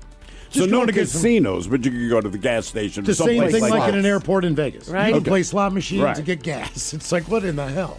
I just don't know how great of an idea that is. Like, no offense to convenience stores. They are great out of convenience, and I've used them a plenty, but there was never one that I was like, let me just park in here real quick. Convenient And see. gambling. Yeah, right. Come on now. In all, she's alleged to have stolen more than $3,400 in cash and merchandise from the store. She's allegedly made her way to court where she pleaded not guilty to all the charges, which I don't know how you do that. She's currently being held in the county jail on a cash-only bond. I have a gambling addiction. See, when I first read the story, I was like, she's probably stealing scratch-off tickets or buying them. Right. Or playing the lottery. Which she did, or if gambling I'm not that way. mistaken, yeah. Yeah, still. I didn't know there was an actual like a slot machine in the gas station. Let me just take 20 out of the till real quick. Well, you guys got to remember, too, man, these are rural-ass areas. Oh, yeah. So it's like, you got nothing better to do. Go hang out at the... You're probably hanging out at the gas station anyhow. And you probably know everyone there. In a lot of areas of Oregon, even if you go to bars and restaurants, they will have a gaming area with slot machines in it. Which I didn't know they could do that either. Pretty crazy. Bad scene out of Oklahoma as a big cat preserve suffered a tragedy. One of their handlers was mauled to death by one of the tigers in their care. The preserve released a statement saying this tragedy is a painful reminder of both the beauty and unpredictability of the natural world. We know this. Right. That's why it's Even behind the where I cage. went in Africa, they're not enclosed. They're No. out in the wild. That's right. But yes, we're very aware of that. Yes. And I don't even work there. They eulogized the handler as a passionate advocate for wildlife conservation who loved big cats, especially saying the animals in his care were not just animals to him, but beings he formed a connection with, rooted in respect, daily care, and love. It killed you. Yeah, to them, he's food. Right. They canceled all He's the tours food. and encounters until further notice, right? How many times have we had He's this an discussion? eventual snack. I Like they are feel- used to him. I They know feel that like he is not a Dave threat. tonight. Right. Like But- Dave tonight. The only reason why your house cat does not kill you where you stand is because it knows it's not big enough to do it. And that's about it. I'm also not convinced that if you didn't have enough cats, they wouldn't start working together to take your ass out. That's why I'm afraid of getting any more doggone cats. How many do you have again? I got 3. I see. I got Linus, one Lucy, more, and you're Dom. dead. Dom. Dom. You're warning everyone else. Let me get this straight. It's going to happen. One of these Okay. days, I'm going to be a headline guy. Yeah. We go to Lake County for a classic Florida story. Local authorities got a call from a homeowner's complaining of an unwanted visitor on her porch. A large gator that was squatting outside of her front door. They arrived at the scene where cameras caught the whole capture of her. You said he's squatting. I'm Yeah. expecting Just hanging out there. It was leg day. Yeah. They resorted to a lasso before they were able to safely subdue the animal with tape over its mouth. The gator was relocated without further incident. That's Florida 101. Yeah, standard Florida. But just in case those stories with the bad taste in your mouth. Thankfully, there's good news. We go to Virginia, where one woman's big win turned into a win for many more. The woman is a grandmother and a widow with an apparent heart of gold as she managed to choose the 5 correct numbers to win herself a $50,000 jackpot. But wait, there's more. Because she paid a little extra for her ticket, her winnings tripled, awarding her $150,000, which she plans to keep none of. What? She told lottery officials and media that God blessed her with these winnings so that she could bless others, and has elected to give $50,000 each to 3 different charities. You got Shalom Farms, the Navy Marine Corps Relief Society, and the Association for Frontotemporal Degeneration, in the last of which in memory of her husband who passed from frontotemporal degeneration after living life as a firefighter. She's hoping that her donations will inspire others to give back as well. Damn, man. It won't, but that is great what she did. Right. No, I mean, like, seriously, what she did is great. They will probably get some extra donations, but I don't think she's going to inspire a lot of lottery winners. Yeah. I mean, I get donating some of it, but all of it? That's wild. Yeah, that's crazy. Good for her. I mean, she gets to write it all off as taxes, so that's nice. Yeah. I'm guessing she was very well off. Yeah. I would assume. Certainly is now. Yeah. She's doing just fine. Men's Room Sports, the Mariners. The freaking Seattle Mariners with a do-or-die, make-or-break series in Houston against the Astros, went in there and did what they do. Walking away with not one, not two, but a full 3-game series sweep of the Astros. Going into that series, they were tied with Houston for first place in the division, and by beating them in all 3 games, that put them in a comfortable 3-game lead for first place. Mike, here's the scary part. Now they're playing the worst team in baseball. Yes, they are. That's the one. That's the... Before they play the last year's winners. So we got the worst team in baseball followed by last year's best team in baseball. Yep. Enjoy that. Don't mess up the worst team in baseball. As Miles said, they got the day off before they make their way to finish the regular season up at home, starting with a 3-game series against Colorado that begins tomorrow night. It is the Mariners, so don't be shocked. So what you're going to watch tonight, you got baseball underway over on MLB, a little preseason hockey over on NHL, and Monday Night Football as Detroit Lions descend upon Baltimore to take on the Ravens. That's currently underway over on ABC, ESPN, and ESPN2. As far as your weather, we've got a clear sky with a low of 53 tonight, and that makes for a mostly sunny 74-degree day tomorrow. And that is it for your headlines. With that, Mike Hawk is out. Thank you, sir. Appreciate it. We'll see you next time for the return of Sit and Spin. Taryn Daly and Steve Miggs from the Daily Miggs Morning Show. Join us. Lovely Jolene's coming up next. Yes, indeed. It's all true. But in the meantime, well, we be all about this bitch. So until tomorrow, please do what you do best. And for Aletha's sake, stay beautiful. The Men's Room has been taped before a live studio audience. Wardrobe and makeup provided by Mantastic Limited. This has been a presentation of the Men's Room Radio Network. Oh, man! A Double Flush production.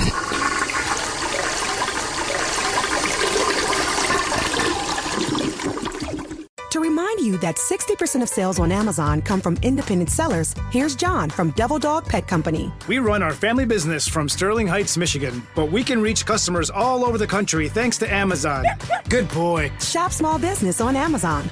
United Healthcare nurse Crystal checked in on a patient. We do a routine call after surgery, and I could tell in her voice that she was struggling. Crystal knew she needed help. And I knew that this is very serious. This is like septic. This is life-threatening. And she knew just what to do. And I called the hospital and said, she's coming in. Here are her labs. And got her the help she needed. I see my role at United Healthcare as a life-saving role. Hear more stories like Crystal's at UHC.com. Benefits, features, and/or devices vary by plan area. Limitation and exclusions apply.